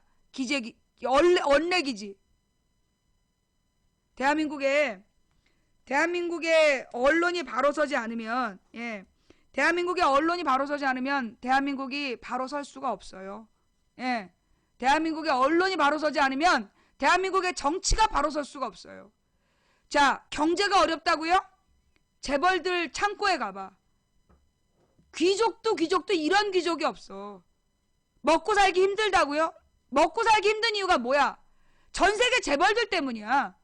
전 세계 재벌들이 모든 돈을 쪽쪽 빨아서 지네 창고에 두고 있기 때문에 그래서 전 세계 인민들이 전 세계 사람들이 굶고 있는 거야. 왜? 전 세계 미디어들이 권력에게 놀아나고 있으니까. 그래서 김영란법이 꼭 필요한 법인데 헌재에서 위헌 판정 들어갔다며 기가 막히네요. 자, 이렇게 해서 오늘 준비한 내용은 여기까지 마치고요. 오늘이 금요일이잖아요. 그죠? 오늘 4.3 특집이라서 좀 길었고요. 예. 자, 그러면 오늘 방송 보시고 나서 의견 있으신 분 오늘은 특별히 6시까지 해드릴게요. 오늘만 6시까지 해드리고 다음 주부터 짧게 할게요. 길게 했다고 막 신경질 내지 마시고 방송이 너무 길면 그냥 그만하고요.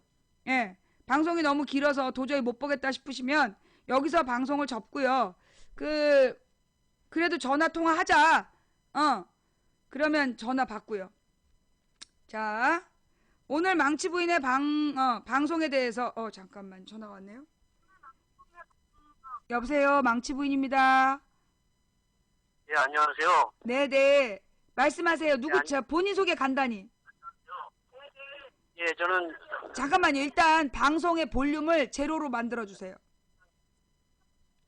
예, 볼륨 줄였습니다. 네네, 말씀하세요. 예, 46세, 충주에 살고 있는 시청자고요. 46 충주 시청자님 반갑습니다. 네, 안녕하세요. 네, 말씀하세요. 오늘 무슨 일로 예, 전화하셨나요? 예, 망부님과 망부님 방해 시청자분들께 고발해야 될 대상들이 있습니다. 고발해야 될 대상. 네, 누군가요? 망부님께서 항상 잠깐만요. 그 실명 말씀하시는- 거론하시면 잘못하면 그 명예훼손으로 처벌받으실 수 있으니까 실명은 약자로 바꾸시고 네. 그리고 말씀해 주세요. 네, 네, 말씀하세요. 망부님께서 항상 얘기하시던 요괴 있잖아요. 요괴. 안 죽고 계속 살아있으면 요괴라고 말씀하셨는데, 예. 그 요괴들이 예. 한나라당과 친일파와 재벌 언론들이 아닌가 싶은 생각이 듭니다. 네. 역사를 40년 전과 70년 전으로 돌린 대상들이 안 죽고 살아있는 요괴들이지 않습니까? 그렇습니다. 그 요괴들을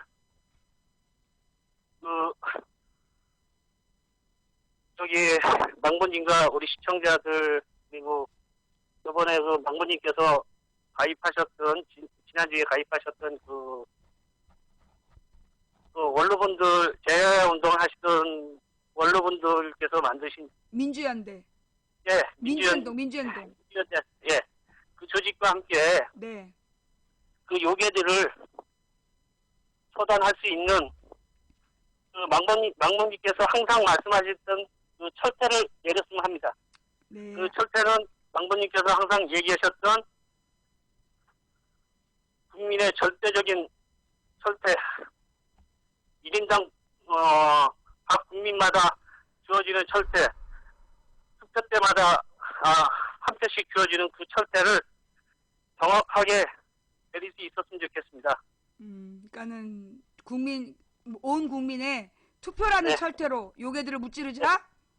네, 네, 맞습니다. 알겠습니다. 좋은 의견 감사드립니다. 네, 감사합니다. 들어가세요. 예. 네, 건강하십시오. 네, 고맙습니다.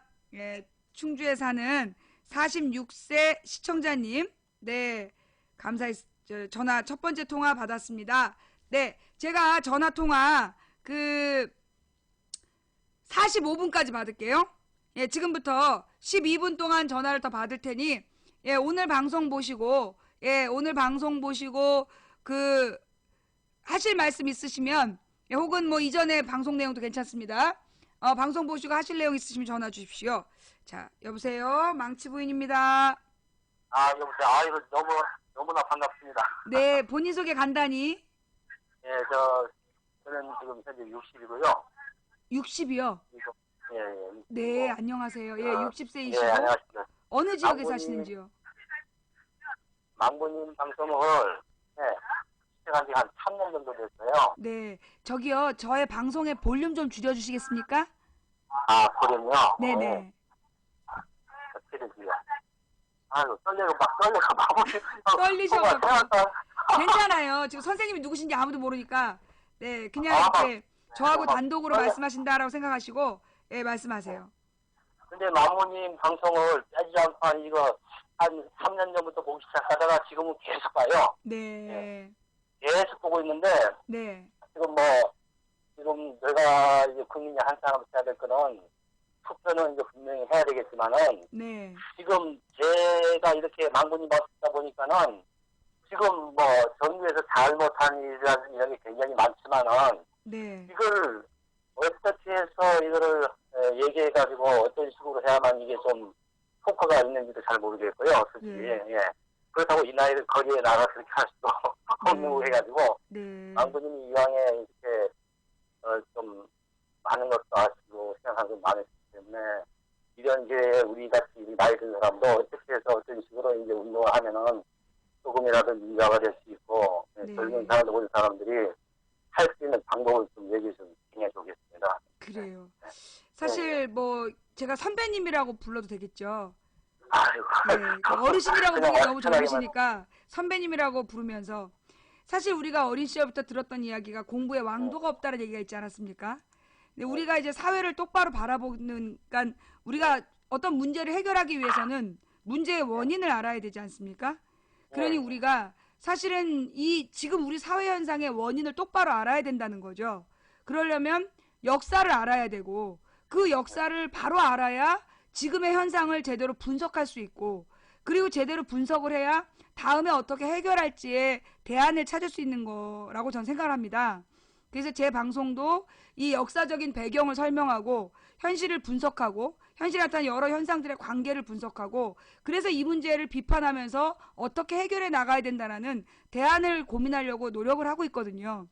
지금 이제 많은 팟캐스트 방송들이 있는데 뭐 이제 시청자분들의 취향이 다 다르니까 어떤 분은 뭐 김어준을 듣고 어떤 분은 정봉주를 듣고 어떤 분은 뭐 김용민을 듣고 어떤 분은 망치분을 듣고 사람마다 다 다르거든요. 근데 제가 볼 때는 근데 이 모든 방송들이 다 뜻은 다 같다고 생각해요. 그래서 그 지금 사실은 언론이 똑바로 서서 역사를 바로 알려주고 현실을 제대로 분석해줘야 되는데 그 일을 하고 있지 않습니다. 그러니 저희 같은 이 대한 언론들을 널리 이렇게 주변 분들에게도 전달해 주시고 그것이 홍보해 주시고 전달해 주시고 뭐 이렇게 저기 등산 같은 거 가시고 약수터에 물 들어가실 때 운동하러 가실 때 이 라디오 틀고 막 이렇게 뽕짝 틀고 가는 선배님들처럼 우리 선배님께서는 우리 팟캐스트 방송을 틀고 운동하러 다니시는 거 그것도 세상을 바꾸는 하나의 작은 노력이 되지 않을까 그렇게 생각하면 너무나 약한가요? 근데 참 답답한 게 있어요. 왜냐하면 저는 망군이방송 계속 듣고 이렇게 네, 언론에 나오는 걸 모든 거를 이렇게 보니까 현실적으로 많이 잘못됐다는 걸 이거 많이 알거든요. 네. 제 나름대로는 알고 있는데 네, 이게 형제한테 모여서 하면은 지금 알고 보면은 제가 제일 위에 말이고 그 위에 지금 제 밑에 뭐 의사도 있고 교직에 있는 사람도 있는데 네, 그럼 얘기하고 나고 빨갱이래요. 나는 틀린 말 안 하고 맞는 말 하는데 그럼 뭐 한번 화나게 나가를 이제 그러니까 뭐 이런 뭐 제 스타일의 모임만 가지게 되면 다툼 생겨가지고 네, 집사람이 나보고 입담을 약속을 하고 그 장소에 만나거든요. 만나면 현실에 가지고 너무 모르는 게 너무 몰라. 나가 이론적으로 네, 요거는 요런 얘기고 요건 난 망고님 말씀드려서 한 게 아니고 네, 내가 많이 듣고 좀 알기 때문에 현실을 네. 좀 알라고 나는 뭐 그렇다고 막 정부가 싸우라고 그러는 것도 아니고 옳고 그런 걸 좀 알라 해서 좀 논리적으로 얘기를 하거든요. 네. 요거는 요런 식이고 요건 요거고 현재 진행되고 이런 거는 요런 부분이 잘못된 거다 하면은 네, 처음부터 빨리 얘기해주고 그래가지고 네, 하다 보면 막 이러고 막 화가 치밀어가지고요. 네, 그래야 다투면 또 안 되잖아 그걸로. 그렇죠. 그래, 그럼 세월이 알고 니네 자신이 알아야지. 어디 내가 얘기해도 되겠냐. 참 한숨밖에 안 나. 저는 왜냐하면은 제가 보면 60이고 그 밑에 지나고 뭐 50 이렇게 내려가잖아요. 그럼 자기네가 더 잘 알아야 되는데 그렇다고 제가 뭐 못 사는 것도 아니잖아요. 살 만큼 사니까 뭐 솔직히 말해가지고 원래대로 나 편하게 생각할 거면은 불쌍한 생각 필요 없어요. 그냥 먹고 쓰고 쓸 만큼 사라지니까. 하지만은 우리 그 미래 애들 보면은 지금 요즘도 얼마나 그런 자살이런 사건들이 많습니까? 애들 진짜 너무 안쓰러워가지고 네, 그때 눈물이 나요. 나셨습니다. 물론 우리는 어린 때 그 고생한 거 지금 시기가 틀리기 때문에 그런 말 이런 말 뭐 제가 어떤 원칙을 가지고 얘기하지는 못하겠지만은 너무나 답답하고 가슴 아프고 야 그래요. 이거 진짜 과연 왜냐면은 앞으로 올 일이거든요. 이게 계속 커지는 일이고 근데 선배님, 너무 가슴 아프다. 예, 선배님 저는요. 그 네. 지금 말씀하시는 거 이해하겠습니다. 어떤 네. 심정인지. 제가 그런 심정으로 방송을 제가 하도 접었다 폈다 해갖고 우산부인 됐거든요. 너무 존경스러워요. 아니 이만큼 보면, 얘기를 네. 했으면 이 인간들이 듣고 변해야 되는데 그러니까 말이에요. 어쩌면 이렇게 그러니까 반복적으로 지랄을 할까 싶어가지고 죄송합니다 선배님. 그래서 제가 정말 너무나 속상해갖고 방송을 몇 번을 접었더니 제 동생이 네가 우산부인이냐 이래서 제가 우산부인이 됐습니다.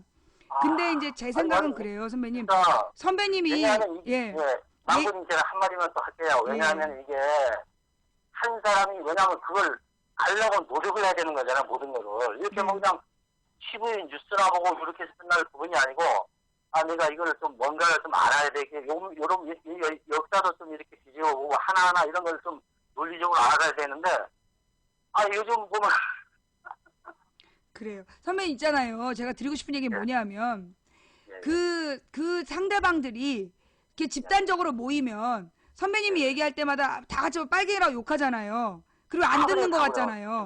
그죠? 그런데 그렇지 예, 않아요.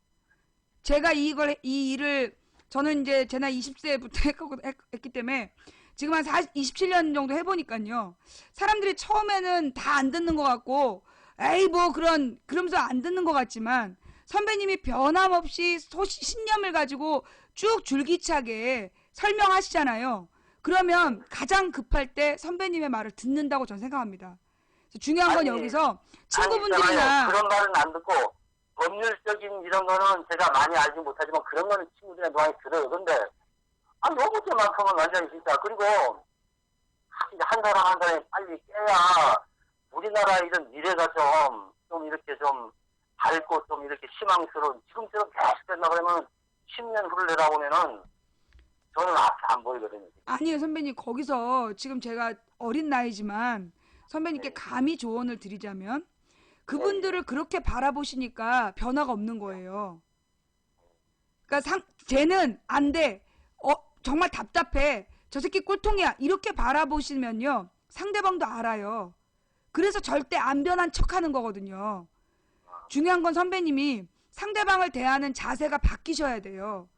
지금처럼 너 왜 그렇게 모르니? 답답하다. 이렇게 접근하시면 만약에 선배님한테 누가 선배님과 다른 얘기를 주입하려고 그러면 선배님 받아들이십니까? 그 쉽지 않아요.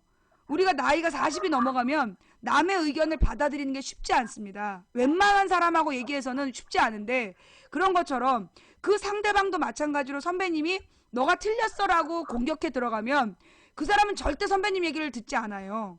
그래서 중요한 건 뭐냐면 제가 영업을 하면서 배운 건데요. 앞에 있는 사람이 딴소리를 합니다. 그렇지만 우리 같은 영업하는 사람은 절대 그게 아니고요 고객님 그러지 않습니다. 네 맞습니다 고객님 그렇게 해라. 그러면 이제까지 개소리라고 딴소리 했던 사람이 네 맞습니다 다음에 내가 얘기한 거에 동의한다. 그런 얘기를 저희가 배웠어요. 무슨 얘기냐면 지금 대한민국 국민들 답답하고 왜 안 변하냐 멍청하다 이렇게 생각하고 계속 비난하시면 그 상대방은 계속 멍청하고 비난하는 상태로 머물러요. 그런데 선배님께서 그래 네가 지금은 여러 가지 입장 때문에 이렇게 얘기해도 집에 가서 생각해보면 아마 내 말을 충분히 알 거야. 넌 나보다 똑똑하니까. 이 정도 한마디를 딱 붙여주시면 집에 가서 반드시 고민합니다. 예. 넌 나보다 똑똑하니까 내지는 넌 나보다 아는 게 많으니까라는 한마디의 칭찬을 딱 덧붙여줬을 때 그분은 집에 가서 선배님이 얘기하신 걸 곰곰이 되씹어 보시고 찾아보기 시작합니다. 그게 변화거든요. 너는 왜 그렇게 모르니? 왜 그렇게 멍청해? 그러면 걔는 모르고 멍청한 짓을 계속해요. 근데 그 내가 얘기한 거 네가 지금 여러 가지 입장 때문에 친구들 앞이라서 너가 그렇게 얘기하는 거 내가 이해한다. 하지만 집에 들어가서 네가 생각해보면 네가 나보다 아는 것도 많고 경험도 많으니 넌 내가 설명은 잘 못했지만 네가 알 거라고 생각해 라고 얘기하시면서 자꾸만 물러나시면 나중에 이분들이요 왜냐면 선배님의 기대에 부응해야 되니까 더 찾아봅니다. 그리고 선배님에게 앞서려고 노력하게 되죠. 그게 일종의 그 최면 효과거든요. 네, 그러니까 선배님 너무나 이 문제에서 가장 중요한 건 뭐냐면 선배님이 실망하지 않는 거예요. 선배님이 절망하지 않고 선배님이 포기하지 않고 너무 답답하고 슬프다가 아니라 그래 네가 오늘 그러지 나는 콩나물에 물을 줄 거야.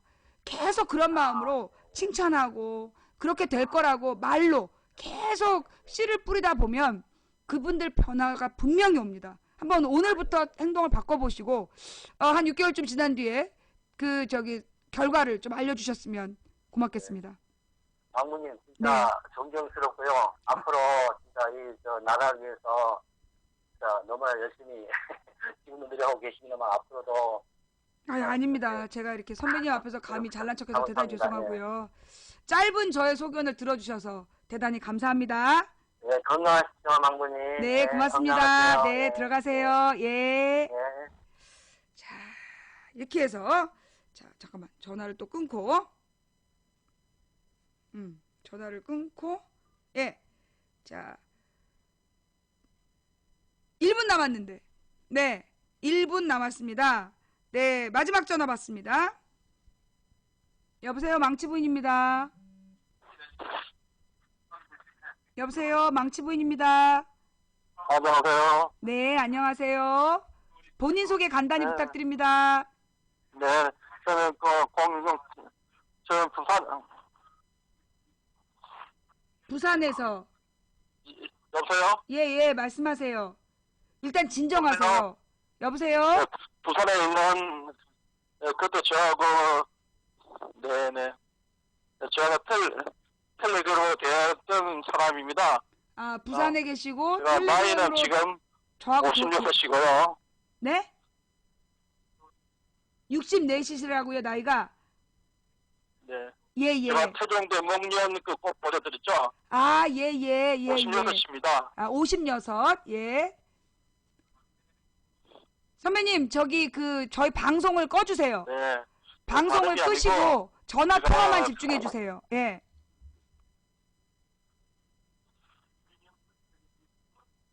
아, 네, 알겠습니다. 네. 이게 왜냐하면 방송이 한 5초가 여보세요? 늦기 때문에. 여보세요? 네, 여보세요? 아, 네네. 그 방송이 한 5초가 늦기 때문에요. 방송 듣고 네, 대답하시면 대화가 안 됩니다. 네, 아, 그래요? 예. 아, 방송 소리를 좀 꺼주세요. 네, 제가 오랜만에 지금 생방송을 듣는데요. 네. 네, 제가 망부님이 계속 이제 5일만 방송을 들었거든요. 제 방만요. 네. 지금 시간에 대해서 이렇게 전화를 하게 됐습니다. 네네. 그래서 우리 망부님이 하시는 것에 는 전적으로 동의하면서, 네. 그리고 제가 망부님에 대한 의견에 대해서 약간 선거제도에 대해서 내가 참 한번 반대 의견 되는 것도 있거든요. 네, 말씀하세요. 중선거 구조로 가야 된다고 이렇게 말씀하셨는데, 중선거. 저희들은, 네, 그때 선거제도 있지 않습니까? 네. 중선거 돼가지고 1등, 2등이 하면 어디라도 야권이 유리하다 이렇게 이야기하셨는데, 네. 우리는 지금 79년 제가 대학교 7구학번이거든요. 네네. 그래서 그때는 박정희 때하고 이럴 때는 좀 더 중성구조를 했어요. 그때 중간에. 그럴 때는 자기들이 여건이 유리하게 하기 위해서 중성구조를 해가지고 어디라도 호남이든 영남이든 다 걸릴 수 있도록 네. 이렇게 해가지고 소선구조를 많이 했어요. 네. 그래서 우리가 김영삼 대통령하고 할 때 소선구조를 우리가 간철을 한 거거든요.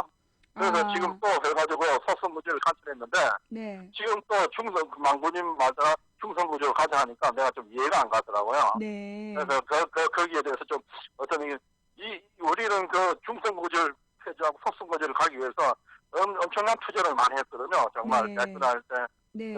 재산 가서도 많이 마시면서 했는데, 지금 나이 와서 예. 지금 도리어 보니까 민주주의가 도리어 후퇴되고 있으니까 지금 네. 정말 너무 힘들어요. 저도 네. 보면.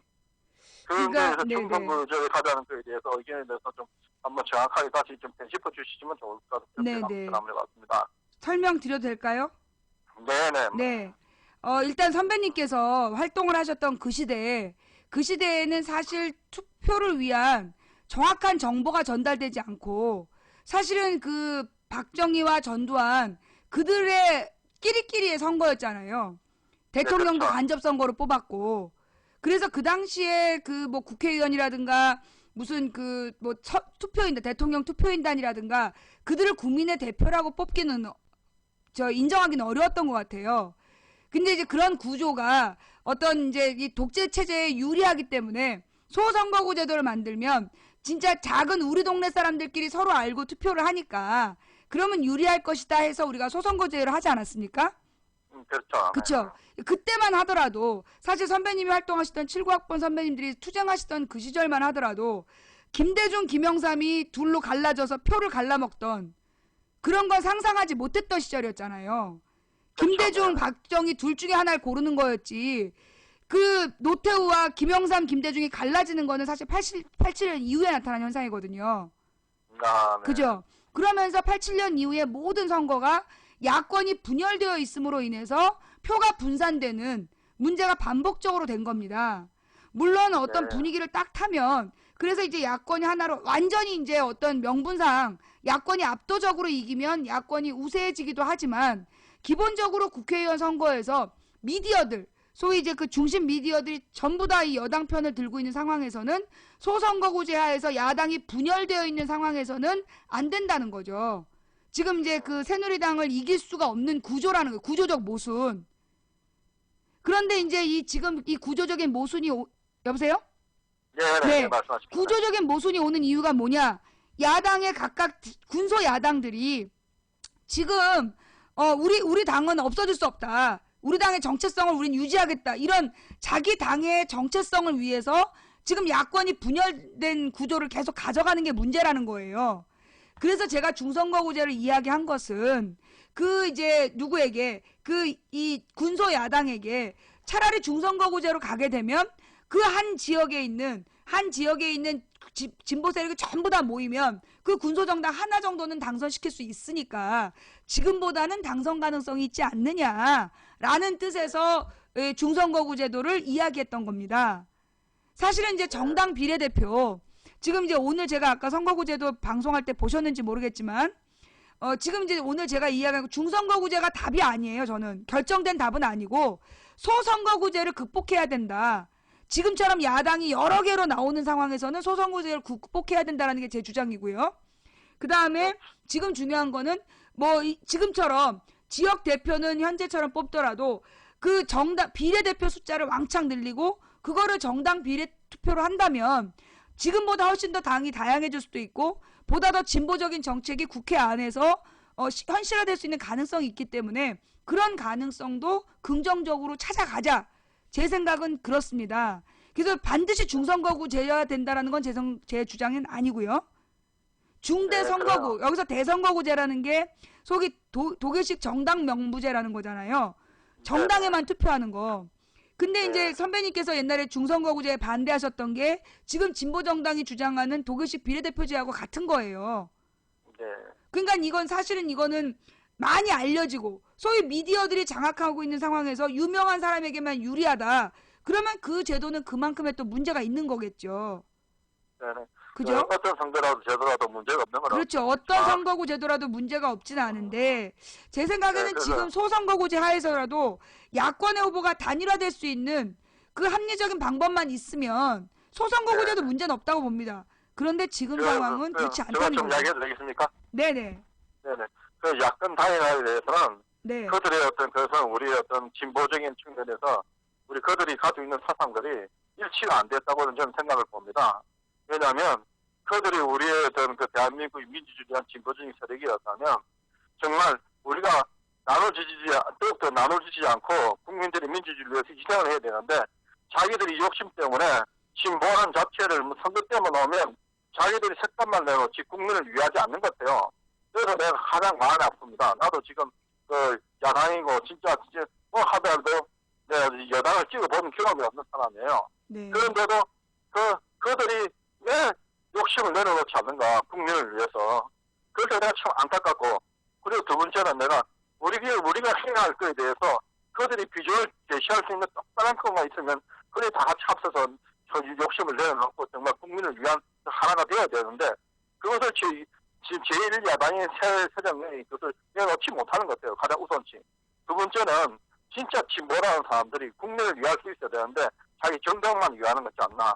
그런 생각을 하고 제 마음이 좀 아픕니다. 네, 맞습니다. 그래서 사실은 지금 이제 모든 야당이 사실은 자기 밥그릇 지키기에 여념이 없다 보니까 밥그릇을 전부 다 새누리당에 뺏기고 있는 그런 모습이지요.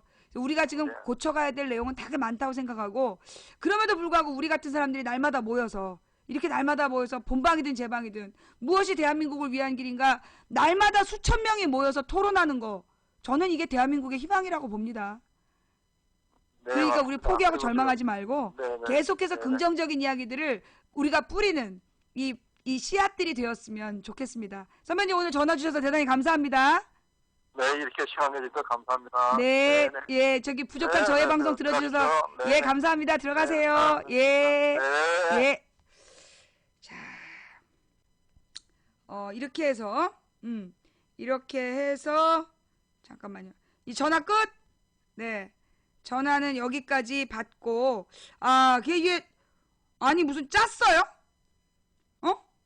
아니 뭐 전화 통화 부분이 짠 거야?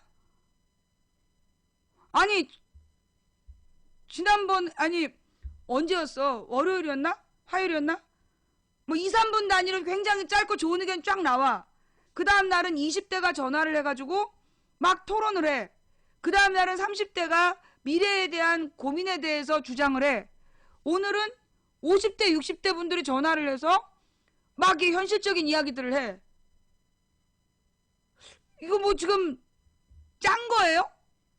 아니 이걸 아니 여러분들 분명히 얘기하는데 저는 이분들 누군지 모릅니다. 오늘 그러니까 40대, 50대, 60대. 그지? 46, 56, 60. 아니 이걸 내가 무슨 저기 시간을 짜서 우리가 전화하라고 그런 적도 없고요. 20대가 전화하고 30대가 전화 어저께는 30대였잖아. 오늘은 40대, 50대, 60대. 어우. 나 이 소름 쫙 돋았어 지금. 예. 아니 이게 우연이에요? 아니 이게 우연히 지금 이렇게 된 거야? 정말 나는 이해가 안 돼. 이게 나는 하나님의 은혜라고 봐요. 이게 하나님의 은혜다. 예. 아, 이게 정말 오늘 방송하면서요. 아, 내 진짜 우리 방송에 이게 하나님께서 진짜 계속 같이 하시는구나. 예. 아, 여러분 이게 다른 종교를 갖고 계신 분들께 죄송합니다. 여러분의 종교대로 생각하세요.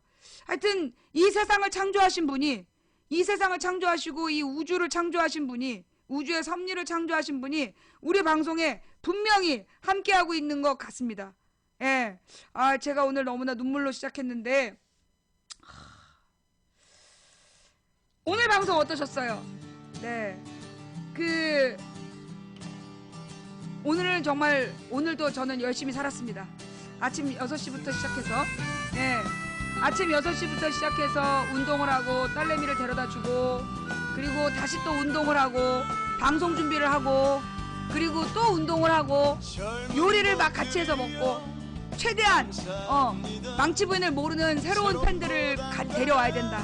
시즌 9 새로운 시도 정말 이 현실적으로 생활하는 망치 부인의 모습을 보여주면서 정말 오다 가다 걸린 새로운 시청자들을 새신자 전도운동 예.